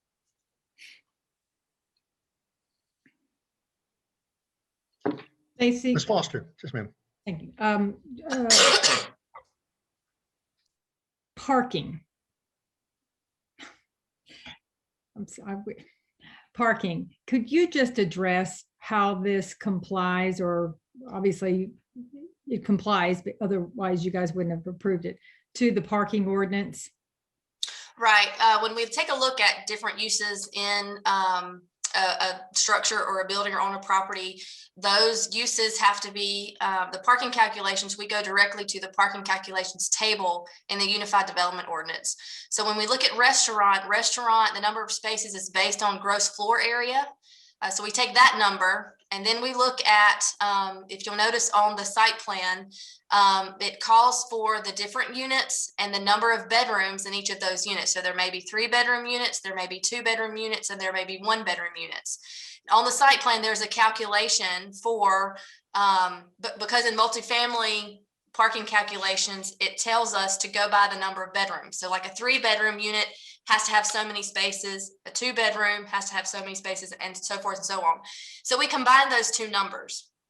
But then in the downtown overlay and in our parking calculations, number 1 being that it's in a watershed, being that it's in the downtown overlay, and being that there will be on-street parking provided in front of the property, they're allowed to make up to a 35% reduction. This case, they have only taken a 30% reduction. So that is how we get to the number of parking spaces that are required by the ordinance. So you said on-street parking is provided in the front of the building, and in the site plan, that's on the Great Wagon Road, but that Correct. isn't built out to look like that at this point in time. Right. But it will be, yeah. And then two, one As part of thing, their construction, or you're talking about it will be as part of with the Great Wagon Road construction? it could be both. Yeah, I mean, if it's called for on his site plan, Right. and those parking spaces contribute to that number, there's really two different ways that we can kind of look at it, because he has taken a 30% reduction rather than a 35% reduction. As long as he has the number that meets the 35% reduction, because that is what is called for in the ordinance, those have to be provided because those are required in the ordinance. And when the building goes under construction, the spaces that you see in the Great Wagon Road, we require him to go ahead and add those in and go ahead and show those on the site plan, because we require developers, if there are to be improvements made to the road, and that's what he has done, is taken into consideration the improvements that are called for the Great Wagon Road project for those on-street parking spaces to be created.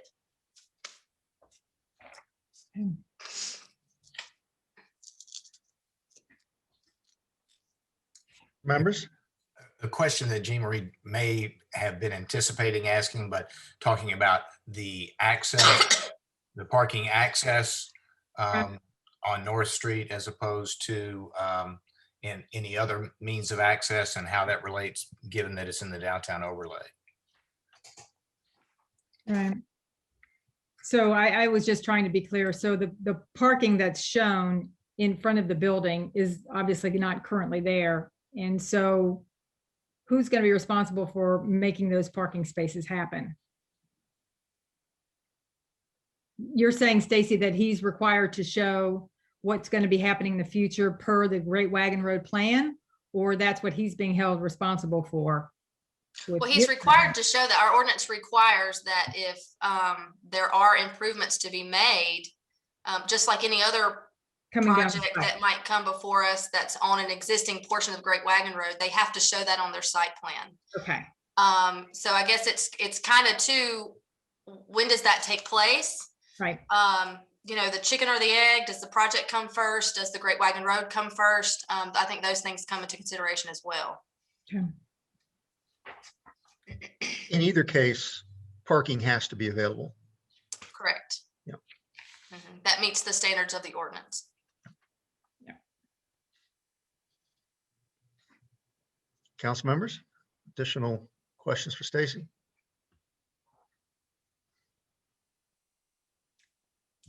If not, Well, yes, Ms. Foster. well, I wanted to make sure others had an opportunity. No one else.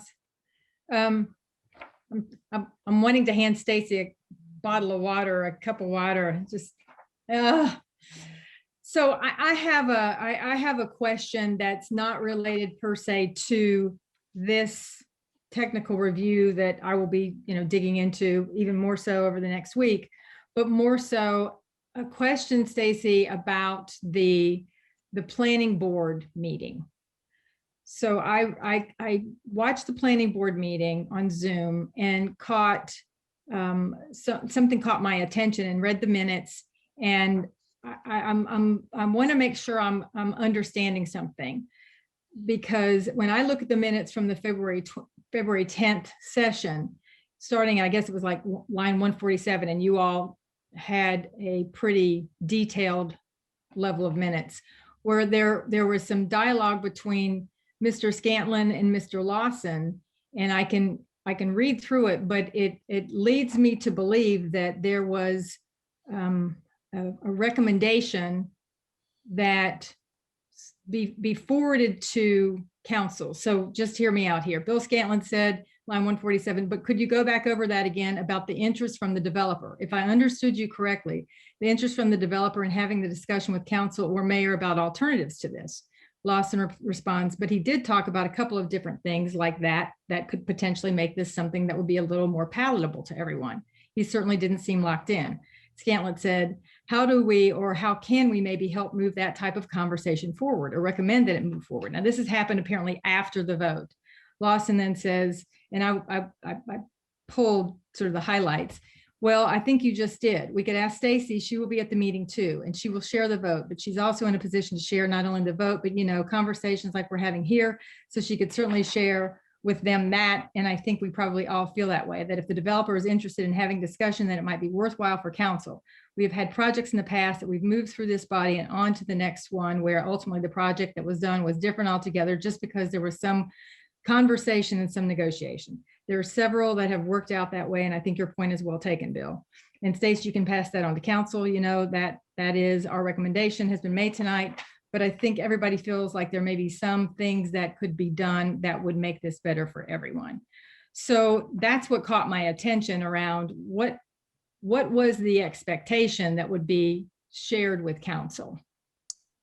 Well, the developer never approached me about any of those alternatives. I believe he may have approached the planning board chair, Tom Lawson. And if you'll recall, we did have a meeting with the developer back in November, right after, well, shortly thereafter, after the first rendition was denied. The request was that, you know, the first plan didn't comply. So kind of tell me what does, tell me what I can do better, tell me what you want. And that was not well received. And so there was a meeting that was held to try to talk about those alternatives with the planning board. And those alternatives were never discussed, as far as what the planning board would like to see, what needed to be done differently to kind of make this a compliant plan. And then that was in between the time that the first plan was denied and the second plan was submitted. And again, he never came to me specifically about any of those alternatives other than at that planning board meeting. That was the intent of that planning board meeting. So I am not aware of any specific alternatives that he may have talked with the planning board chair. Okay.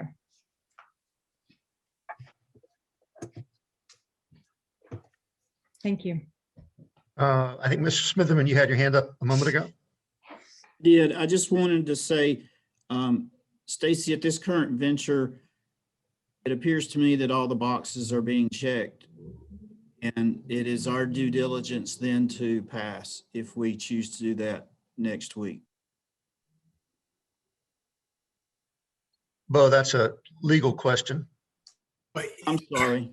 certainly, and then, yes, if you determine that that all of the requirements have been met, then it will be your duty to pass it. That's what the downtown overlay says in section 3. It says when this comes before council, it shall approve any plans that comply, and it shall deny any plans that do not comply. Ms. Hunt. So to Stacy, you mentioned alternatives were not presented to you. Are there situations where there are alternatives that could be discussed with the developer regarding locations or any other design considerations or anything like that? I mean, personally, I don't know what the developer would be looking for, or if he has anything in his mind. Like I said, he hasn't, really talked to me about those different types of alternatives, about a location or about, those types of things. So I'm not 100% sure. Thank you. Ms. Welch. Okay. Jane, you're muted.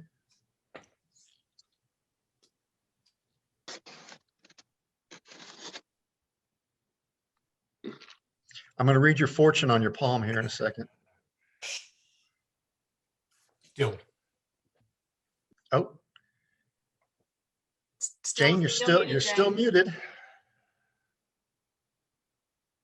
There you go. There you go. Had to touch it just right. I apologize. So, I am still studying this issue. I know one thing I have concerns about is pedestrian scale still appears 4 stories. And also, the UDO's definition of the intent of the town to be, small town, but I'm still studying it. So I may have, further questions, but I have not made a decision. Yeah, we're not asking for a decision this evening. This is an opportunity for us to digest this a little more. Ask Stacy if we want any additional information provided, and we'll continue to have this discussion next week. Mr. Franklin. Yes, I got a question, and it gets back to one of Stacy's slides where the definition of what a story is by the North Carolina fire code, or not fire code, but anyhow, the building code that the fire departments take a look at. With that in mind, I believe the developer is coming to us now, and you may have seen something that we might not be able to take into consideration about these lofts and so forth, so that you meet a technical definition of 16 foot between the floor and the ceiling only being 1 story, and so forth and so on throughout the building. But if recollection serves me right, we're not able to look at architectural plans in this decision that the architect, and that this was in your slide, says that it's a 2-story building, not a 4-story building. Okay. We can only look at the site plan. Is that correct or not correct? The interaction there. No, sir, you are taking into consideration the elevations as well. Well, Because the only elevation I know that we can take into consideration is the overall height. Well, the overall height meets the definition in the ordinance of 48 feet. I will agree with you at this point in time. I haven't put it to scale. Last time I caught the elevators on top of it, and that has been taken off of this site plan.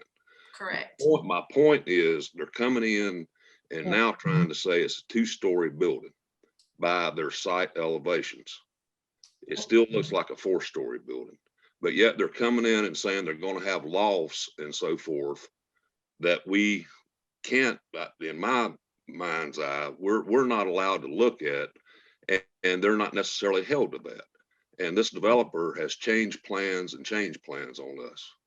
So that's my point, is I'm asking about this 2-story versus the lofts and so forth, because you're the one that put the definition up there of what a story is.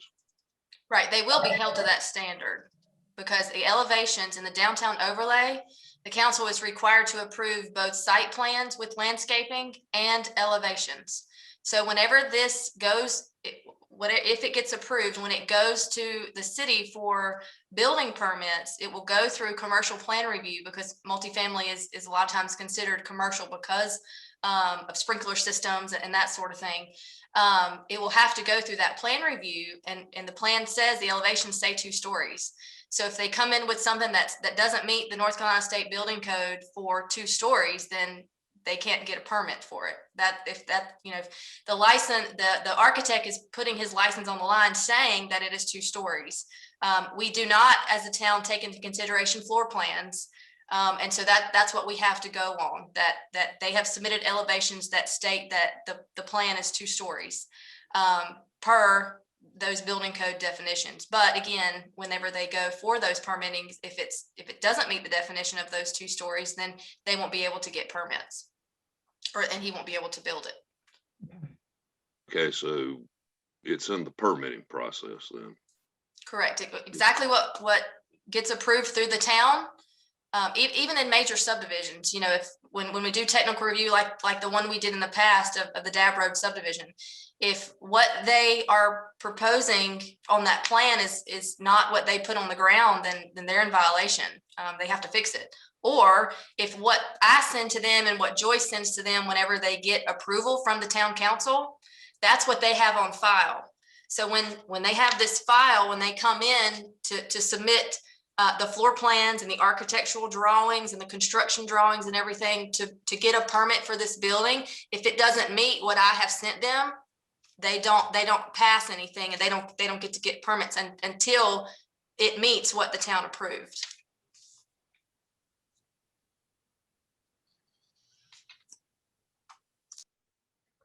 Ms. Hunt, Stacy, what is the acreage on that property, the two parcels? 1.56 acres. Thank you. additional questions, council? So as we have questions throughout the week, as you set up, Mayor, and we're scheduled to review this next week, we can reach out to Stacy and do our due diligences. Absolutely. Edit set, so we can review all kinds of documentation. Thank you. Absolutely. Yeah, absolutely. And I would suspect that if well, I want to be careful because I don't want to commit Stacy to a bunch of paperwork, but I think if a question comes in that's relevant, that's new information that we haven't heard, and it's relevant that the council needs to have that information, she'll share it with everybody. Right. And we do like to, it's kind of our policy. Whenever we share something with one council member, we share with all council members. So as long as you don't reply all, then we can get information to everybody. Council members? All righty, on the agenda for next week. Thank you, Stacy.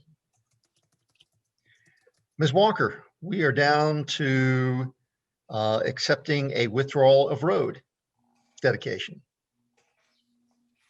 Last month, you did the withdrawal of Aria Drive on the south side. This time it's the withdrawal on the north side. And if you have an opportunity to look in your packet, there is a map in there. We had received information from the owners of the property that they were willing to give up the right of way that was dedicated back in the 50s. We can do this with a resolution. And once we have done that, it will be recorded and that right of way will no longer be dedicated to the public. Bo, if you would like to give the public a little more information on dedicated right of way so they will understand what we're doing. Sure, I'd be happy to. Whenever a subdivision is developed, you'll see roads depicted on the subdivision plat. Most of the time, those actual streets and roads are developed, opened, and begun to be used. However, if something happens and a road that is depicted on a plat is never actually built, then within 15 years, then the law in North Carolina conclusively presumes that that property go back to the developer. And so in the case of the one that you did a month or so ago on the south side of Aria Drive, if you look on that map, you'll see where it was depicted. However, no road was actually ever built there. The topography wouldn't have allowed it anyway. And so notice was given of a withdrawal of the road dedication. And this is the same thing this time. The successor to the developer has withdrawn the road dedication. What will be coming to the council for next week will be a resolution that includes a provision that segment of Aria Drive on the north side is not part of any thoroughfare plan within the town of Louisville, and it's not. And so that's what it'll be, a simple resolution, just like you did before. The only slight difference is this one, the actual ownership of that property will remain with the successor to the developer. Actually, two individuals who are the successor to the developer, rather than the owner of the property on one side of the road. Any questions? Very good. Hank, we're down to you with some new business we're going to need to take action on the Mary Alice Warren Community Center.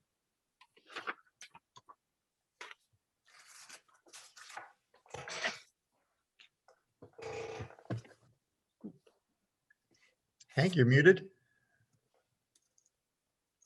Common hazard. Thank you. Okay. We have for you, and the next two items that Pam will go over are related to this. We have to amend the capital projects ordinance for the community center. And not I necessarily have to. We're requesting to amend the capital projects ordinance. The amount of the amendment will be for $68,353.64. what I've got displayed for you is sort of a detail of what goes into that proposed amendment for the capital projects ordinance. Some of this is things put together with Ryan. We've got a stainless steel top prep tables. This is in the kitchen area. It's in the center of the kitchen. We didn't realize that this was not, this was furniture in essence for the kitchen that's responsible. It's a sort of a town thing and not built into the community center itself. We're going to provide for a microwave oven shelf, wall mounting shelving inside the kitchen, then the stainless steel microwave oven for $3.99, and stainless steel 36-inch electric oven range with black ceramic glass cooktop. And this is the range itself that we've discussed previously at 36 inches. This is a little wider than normal. And then below that at $1,199 is a 36-inch stainless steel wall-mounted range hood with a 600 CFM blower, and then in lighting. And then last, the shelving for the storage off the kitchen. Those of you who went on the tour and saw the kitchen area know that there is a storage room on the back side of the kitchen for keeping things like pots, pans, mop buckets, things of that nature for it. So we need some shelving in there to be built on the walls for it. That brings for a total kitchen additions at $7,631.97. Down below this, when we had the facility designed, we knew at some point in the future we would want an irrigation system for the community center. So we have inside the plans it to have the necessary sleeves and conduits and systems built into the property itself to receive a future irrigation system. What we want to propose this evening is for us to take advantage of a very good price that Mr. Moser went out and found for the irrigation system, to go ahead and get the irrigation system underway, have this put in at the time of construction for the facility, as opposed to sometime next year or sometime in the future. This would allow us to get the irrigation system installed at a time before the plants are put in and before a lot of the grass and the planted beds are put in, and also be able to take advantage of that for the new the plants and the I guess the shrubs and the trees that are going to be installed at the time of the installation or the finishing of the building itself. And then next, we've got a couple of things that we, as the owner of the building, need to take care of. Sage Security Systems is already our contractor working on the door controls, the fire systems, the I guess the security systems for the buildings, and the camera system for it. The contractor has installed conduit and boxes for cabling. This has been category 6 cabling, low voltage cabling. We have to find someone to install the cabling for the building for things like the Wi-Fi and the network extensions for the multi-purpose room so the AV system can work.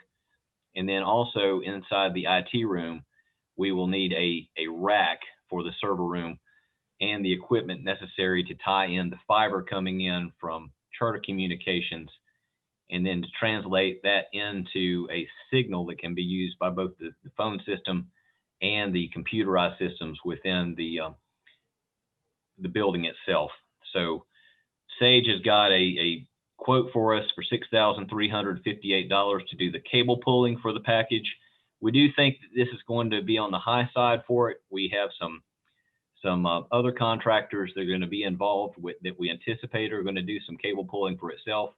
We have yet to determine between where the division of that cable pulling is. So we're going to put the $6,358 before you for consideration, anticipating that number will shrink a bit once we have the work that is going to be installed by the AV contractor in the future and the work that's going to be installed by Charter Communications for the managed Wi-Fi system.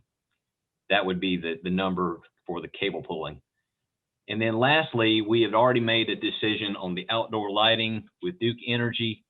And then we had an amount for that lighting it ended up, and I think everybody had lots of discussion at that time, being $26,629.67. And at the time, I think we didn't take any action for moving any money to cover that difference between what we had in the soft cost for the project for lighting and the amount that we settled on with Duke. We were going to, and Pam, please correct me if I mistake this one. We were going to take this out of soft cost contingencies, but we're going to bring forward the capital projects ordinance for amendment for $26,629.67 to be able to allow us enough room within the contingencies to be able to have some wiggle room in case there are cost variances for our own owner costs moving forward to the end of the project. Correct, Pam? That's correct. Yes. Okay. So all this being said is $68,353.64. That number transfers into the next two items that amend the capital projects ordinance. Council moves in that direction, and that would be done next week. I have a question, please, for Yes, ma'am. Mr. Perkins. Yes, ma'am. Yes, would you refresh me who was it that has chosen the refrigerator and the stove? How were they picked and what appliances were considered? I've forgotten what that process was. That was working with staff, and Ryan, refresh your memories on this. What did you go through with the picking of those? I reached out to Eastern Food Equipment.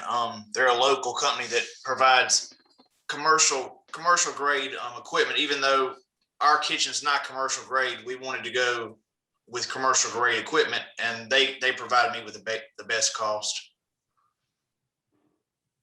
And Jane, we also had a step before that when we were talking about how to equip this kitchen. We had our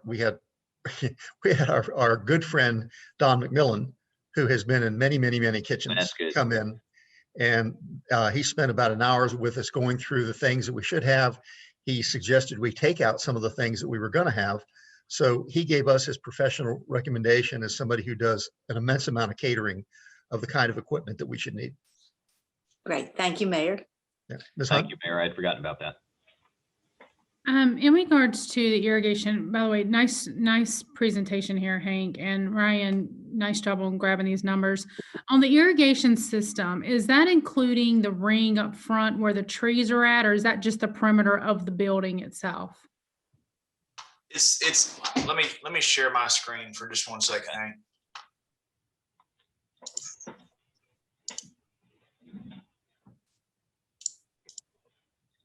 Can you all see that?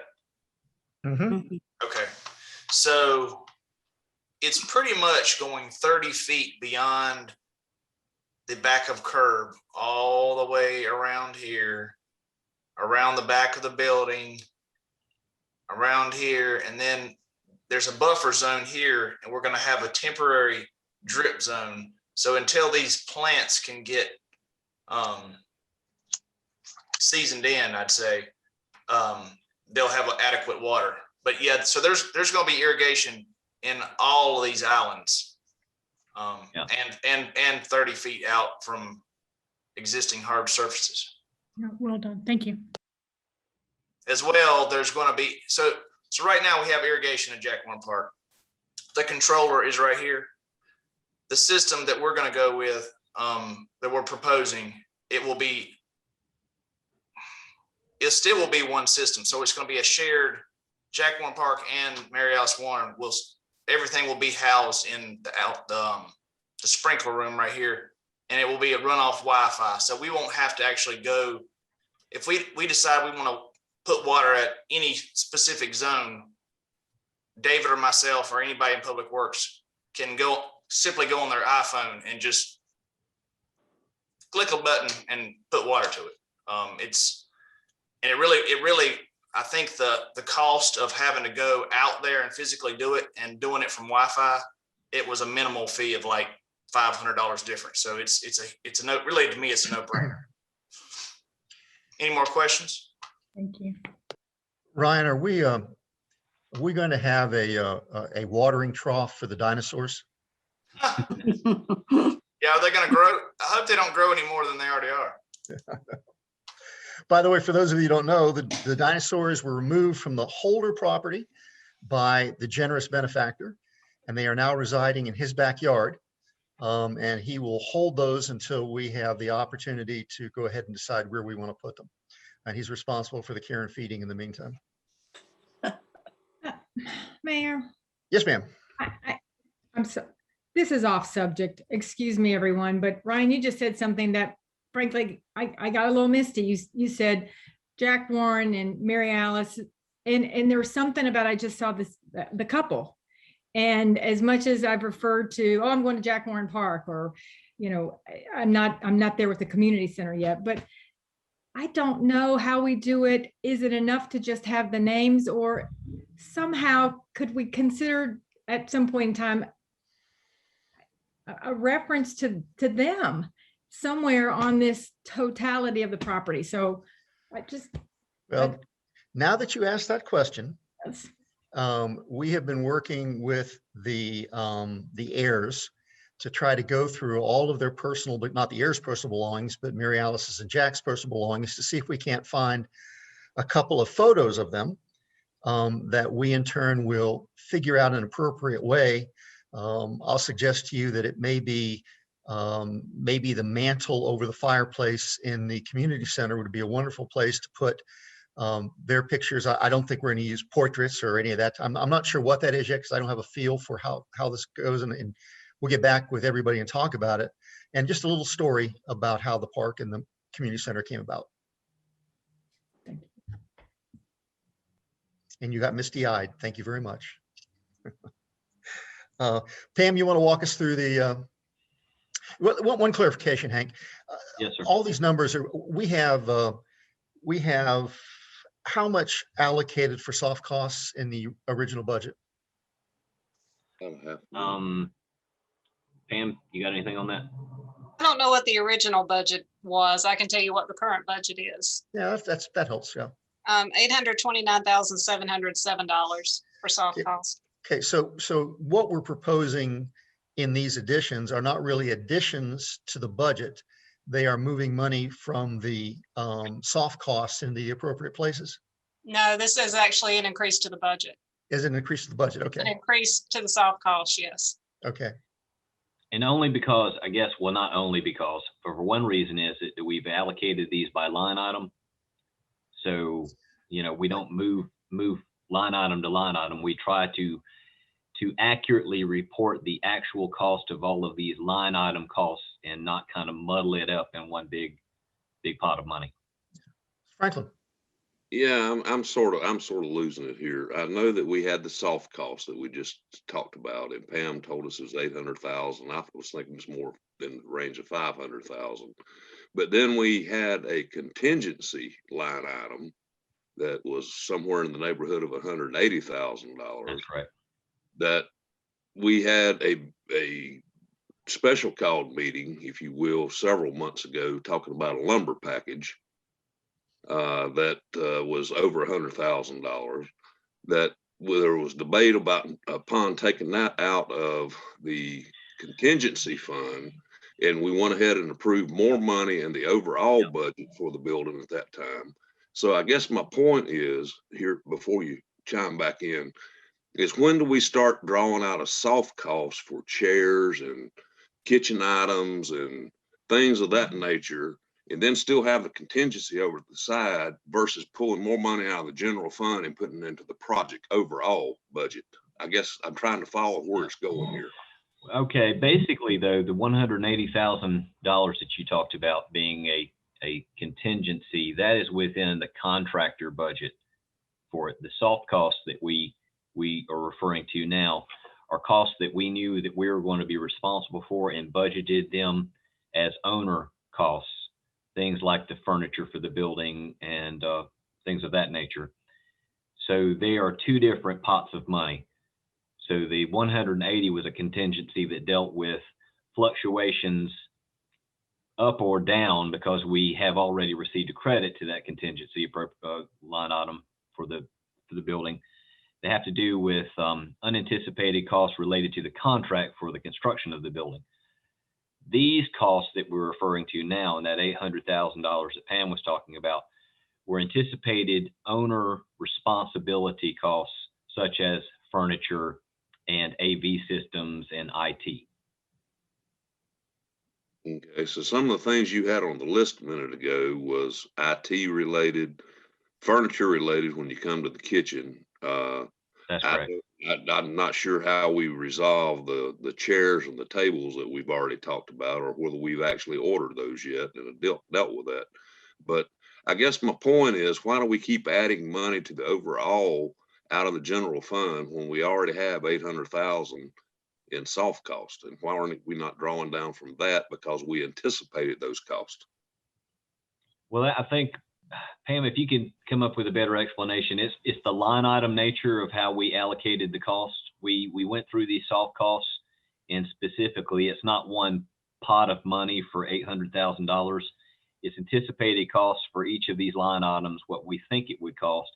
When we're coming back to you and asking for more money, it's because IT, for instance, that sum of money and is in excess of what the planning line item was originally for the budget. And in this case, for IT, I don't know why we were ever given this number. It was like $610. That was never going to be enough money for this IT work. So because it was not enough money, we're here asking for additional funds for that. So said another way, and I don't know, I don't want to misstate what I think Fred's asking, but stated another way, that 800 and some odd $1,000 is really already committed money, Fred. It is.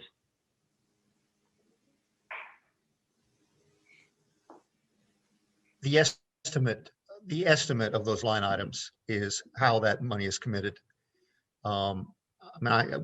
There's a possibility some of those line items will come in lower. There's a possibility those line items will come in greater. But I think if I understand it now correctly, this particular line item, we were whatever short, and that's why we're appropriating into that line item, not into the 800,000 as just a general throw the money in there, but it's appropriated to a specific line item. Yeah, and the irrigation, for instance, that was never a part of our soft costs for it. You know, as I said, when we got into that one, we designed the building for a future irrigation system, whether that be now or next year or 2 years from now. We're just bringing the irrigation system for you this evening to see if council wants to put that in now versus later, due to the fact that the building's under construction. We've got new plants going in, and it makes sense to do so if council wants to move forward with it.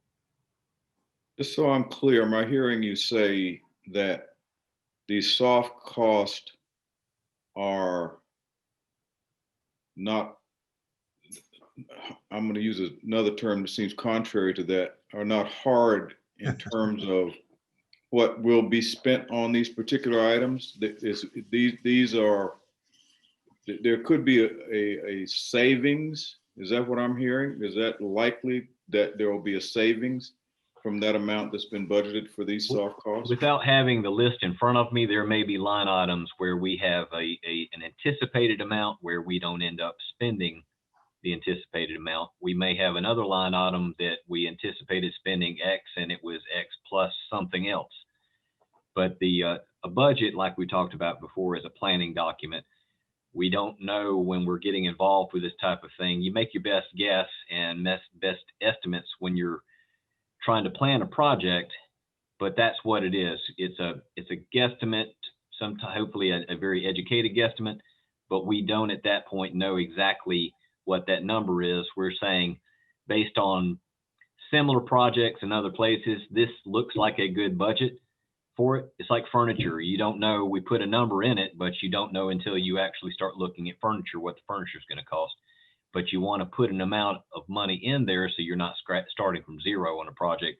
It allows everybody to understand that there are things like furniture that are going to have to be required for it, and not something that catches everybody in surprise later on. I'm not saying furniture is going to catch anybody by surprise, but you do want to end up making some sort of guess so that everybody has a roundabout idea of what this building potentially could cost us for the hard costs, for the building itself from the contract, and the owner soft costs that we're responsible for moving forward.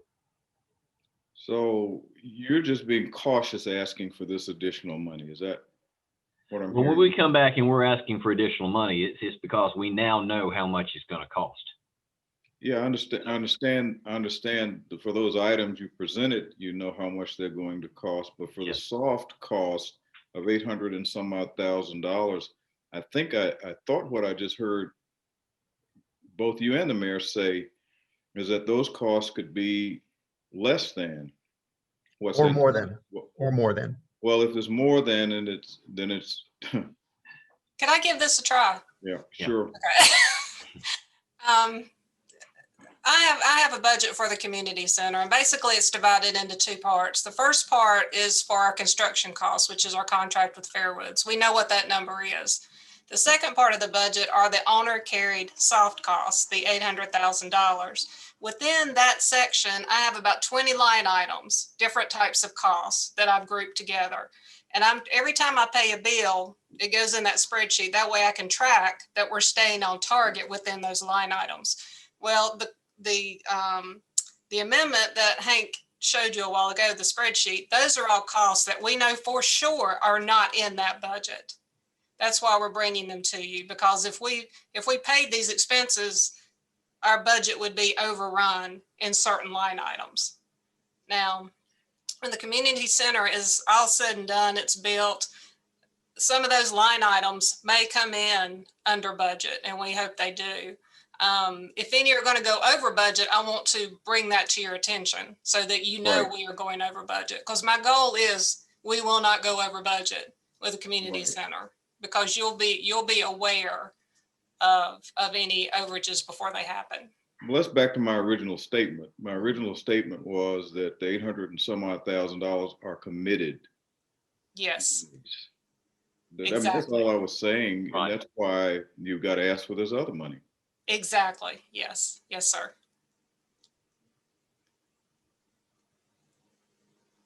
Council members? Very good. So Pam, you're going to have, we actually have three things that we're going to deal with at our meeting next week. One is a project ordinance, and then a budget ordinance, and then a contract for irrigation. That's correct. Yes. Ms. Hunt? Yeah, Pam, that spreadsheet that you were just referring to, can I get a copy of that somehow, just so I can visually see what you're referring to, kind of? Are you talking about my budget, or are you talking about the spreadsheet that Hank put up on the screen? No, the where you were saying that you have the two items, and then underneath the soft cost, you also have like 21 line items, that piece. Okay, I'll send that out to all council members, and it's constantly changing every day. Sure. So I'll send you what I have current as of today. Keep in Great. mind, it will change tomorrow in the next. Thank you. And I just, for clarification, Hank's spreadsheet that he put up a minute ago, the bottom line figure on his spreadsheet was 68,353.64. The ordinance is 34, about half of that, 34,182. I just want to make sure our numbers are right. Yes, after Joyce sent out the agenda, the number grew. We added a few more items to the spreadsheet, so that's the difference. So what is on our agenda should be corrected to 68,353.64. Yes, yeah. The Okay, 68,353.64 is the correct amount. okay. So it's twice what we were looking at on the Yes. agenda. All right, thank you. I wanted to clarify. Anyone else? Okay. Council members, are there any additional items that you wish to add or take from our agenda for discussion? And if not, we'll entertain a motion to approve the agenda for next week. Mr. Smitherman makes the motion, I'm assuming, yes? He's nodding. Is there a second?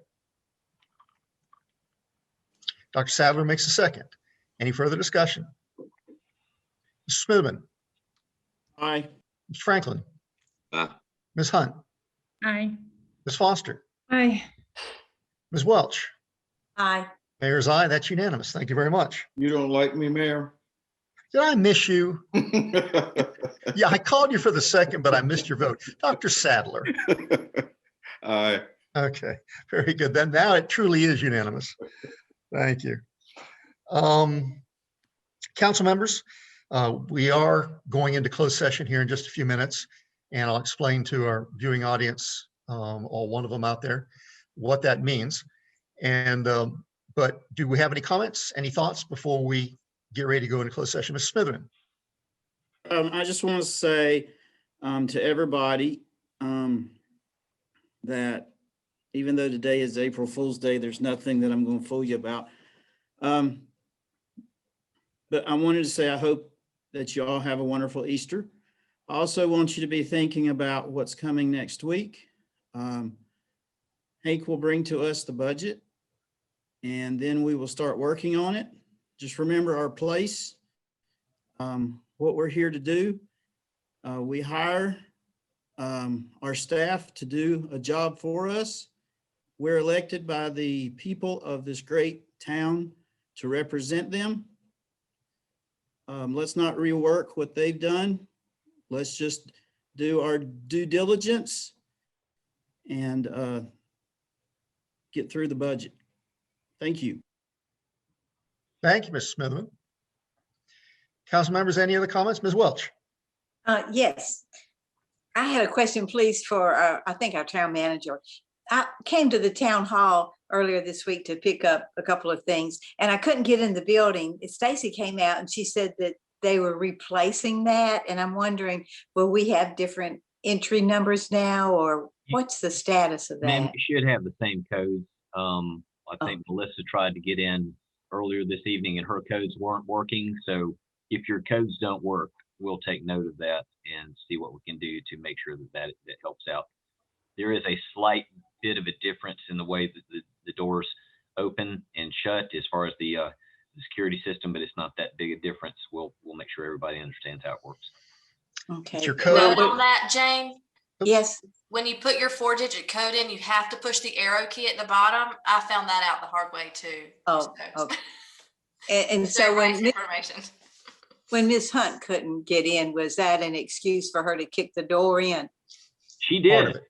Yeah, part of it. like Chuck Norris. Just mentally, Melissa, I'm sure that's it. All right, Very that's good. all for me. Council members, let me make this request of staff, council members, if you think this is appropriate. We had a pretty good discussion tonight about soft costs and how those may vary because they were best estimates at the time that we put our budget together. Would it be helpful if we revisited those again, Pam and Hank, and let's just take a look at where we are based on what the estimates were done, what was it, 6 months ago? And if we feel that there's going to be adjustments coming at us, let's go ahead and prepare to have a discussion, not a discussion, but certainly an awareness that some of those line items may go up, some potentially could go down. I think particularly with furniture, if I'm kind of looking at it correctly, we are going to exceed that line item. I don't know by how much, but maybe if we could kind of do a little refresh on our anticipated soft costs, that might be helpful. Yes, sir. And well, again, it's going to be the best guess, but it'll be a guess that's a little further along than 6 months ago. Everybody good with that? Mr. Franklin? Yeah, I agree with what you're saying there. Maybe sort of a rolling budget. I know Pam indicated that she could give us what is current today, but what is, it'd be different tomorrow, if you will, but maybe on a weekly basis, bi-weekly basis or something, just shoot us an email out so we got an idea how it's going, what's been spent, what hasn't been spent, and things of that nature. We're 6 months into a year-long project. We should be beginning to get a better focus on these soft costs and so forth going forward, than we were 6 months ago, is my point. So, Mr. Franklin, rather than weekly updates, could we do those on a monthly basis? yeah, monthly, whatever, but more Okay. detailed as far as we go forward. Good. That's the reason I said bi-weekly, monthly, whatever. I mean, they will change. Great. So we'll just plan to have that as part of our regular council meetings. Any other comments, council members? Very good. Ladies and gentlemen, we are going to be going into a closed session. Mr. Houff, will you read the reason why?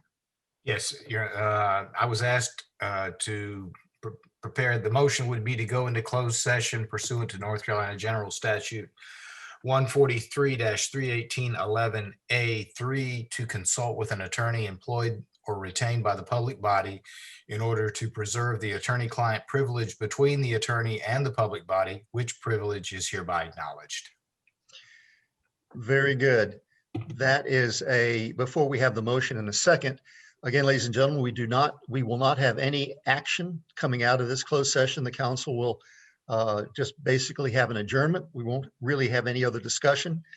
This is simply an informational closed session that we want to have a discussion with our attorney. With that, we'll entertain a motion to go into closed session. So move. Mr. Franklin makes the motion. Second. Ms. Welch makes the second. Any further discussion? Mr. Smitherman? Aye. Mr. Franklin? Aye. I'll remember Dr. Sadler. Aye. Ms. Hunt? Aye. Ms. Foster? Aye. Ms. Welch? Aye. Mayor's aye. We are getting ready to go into closed session. Once again, ladies and gentlemen, you can stick around if you want to, but we probably will not be back on the air because once we go off the air, I don't think we're back on, are we, Hank? Yeah, well, I mean, just to adjourn, I guess, if that's the case, but we have one person that's an attendee that needs to leave the meeting right now, and then we are going to take a couple of things to make sure that the closed session is secured. Got it. Okay. Ladies and gentlemen, we've just come out of closed session. We are ready to adjourn. Council members, may we have a motion to adjourn, please? Move to adjourn. Dr. Sadler makes the motion. Ms. Foster makes the second. Any further discussion? Mr. Smitherman? Aye. Ms. Hunt? Aye. Dr. Sadler? Aye. Mr. Franklin? Aye, aye, Ms. aye, aye, Welch? Good Ms. night. Foster? Aye, aye, aye, aye, aye. Very good. Mayor's aye, and we are adjourned. Thank you very much Please, for tuning in this evening, and Happy- remind you that our regular council brief, or our council meeting is next Thursday. Thank you very much and good night.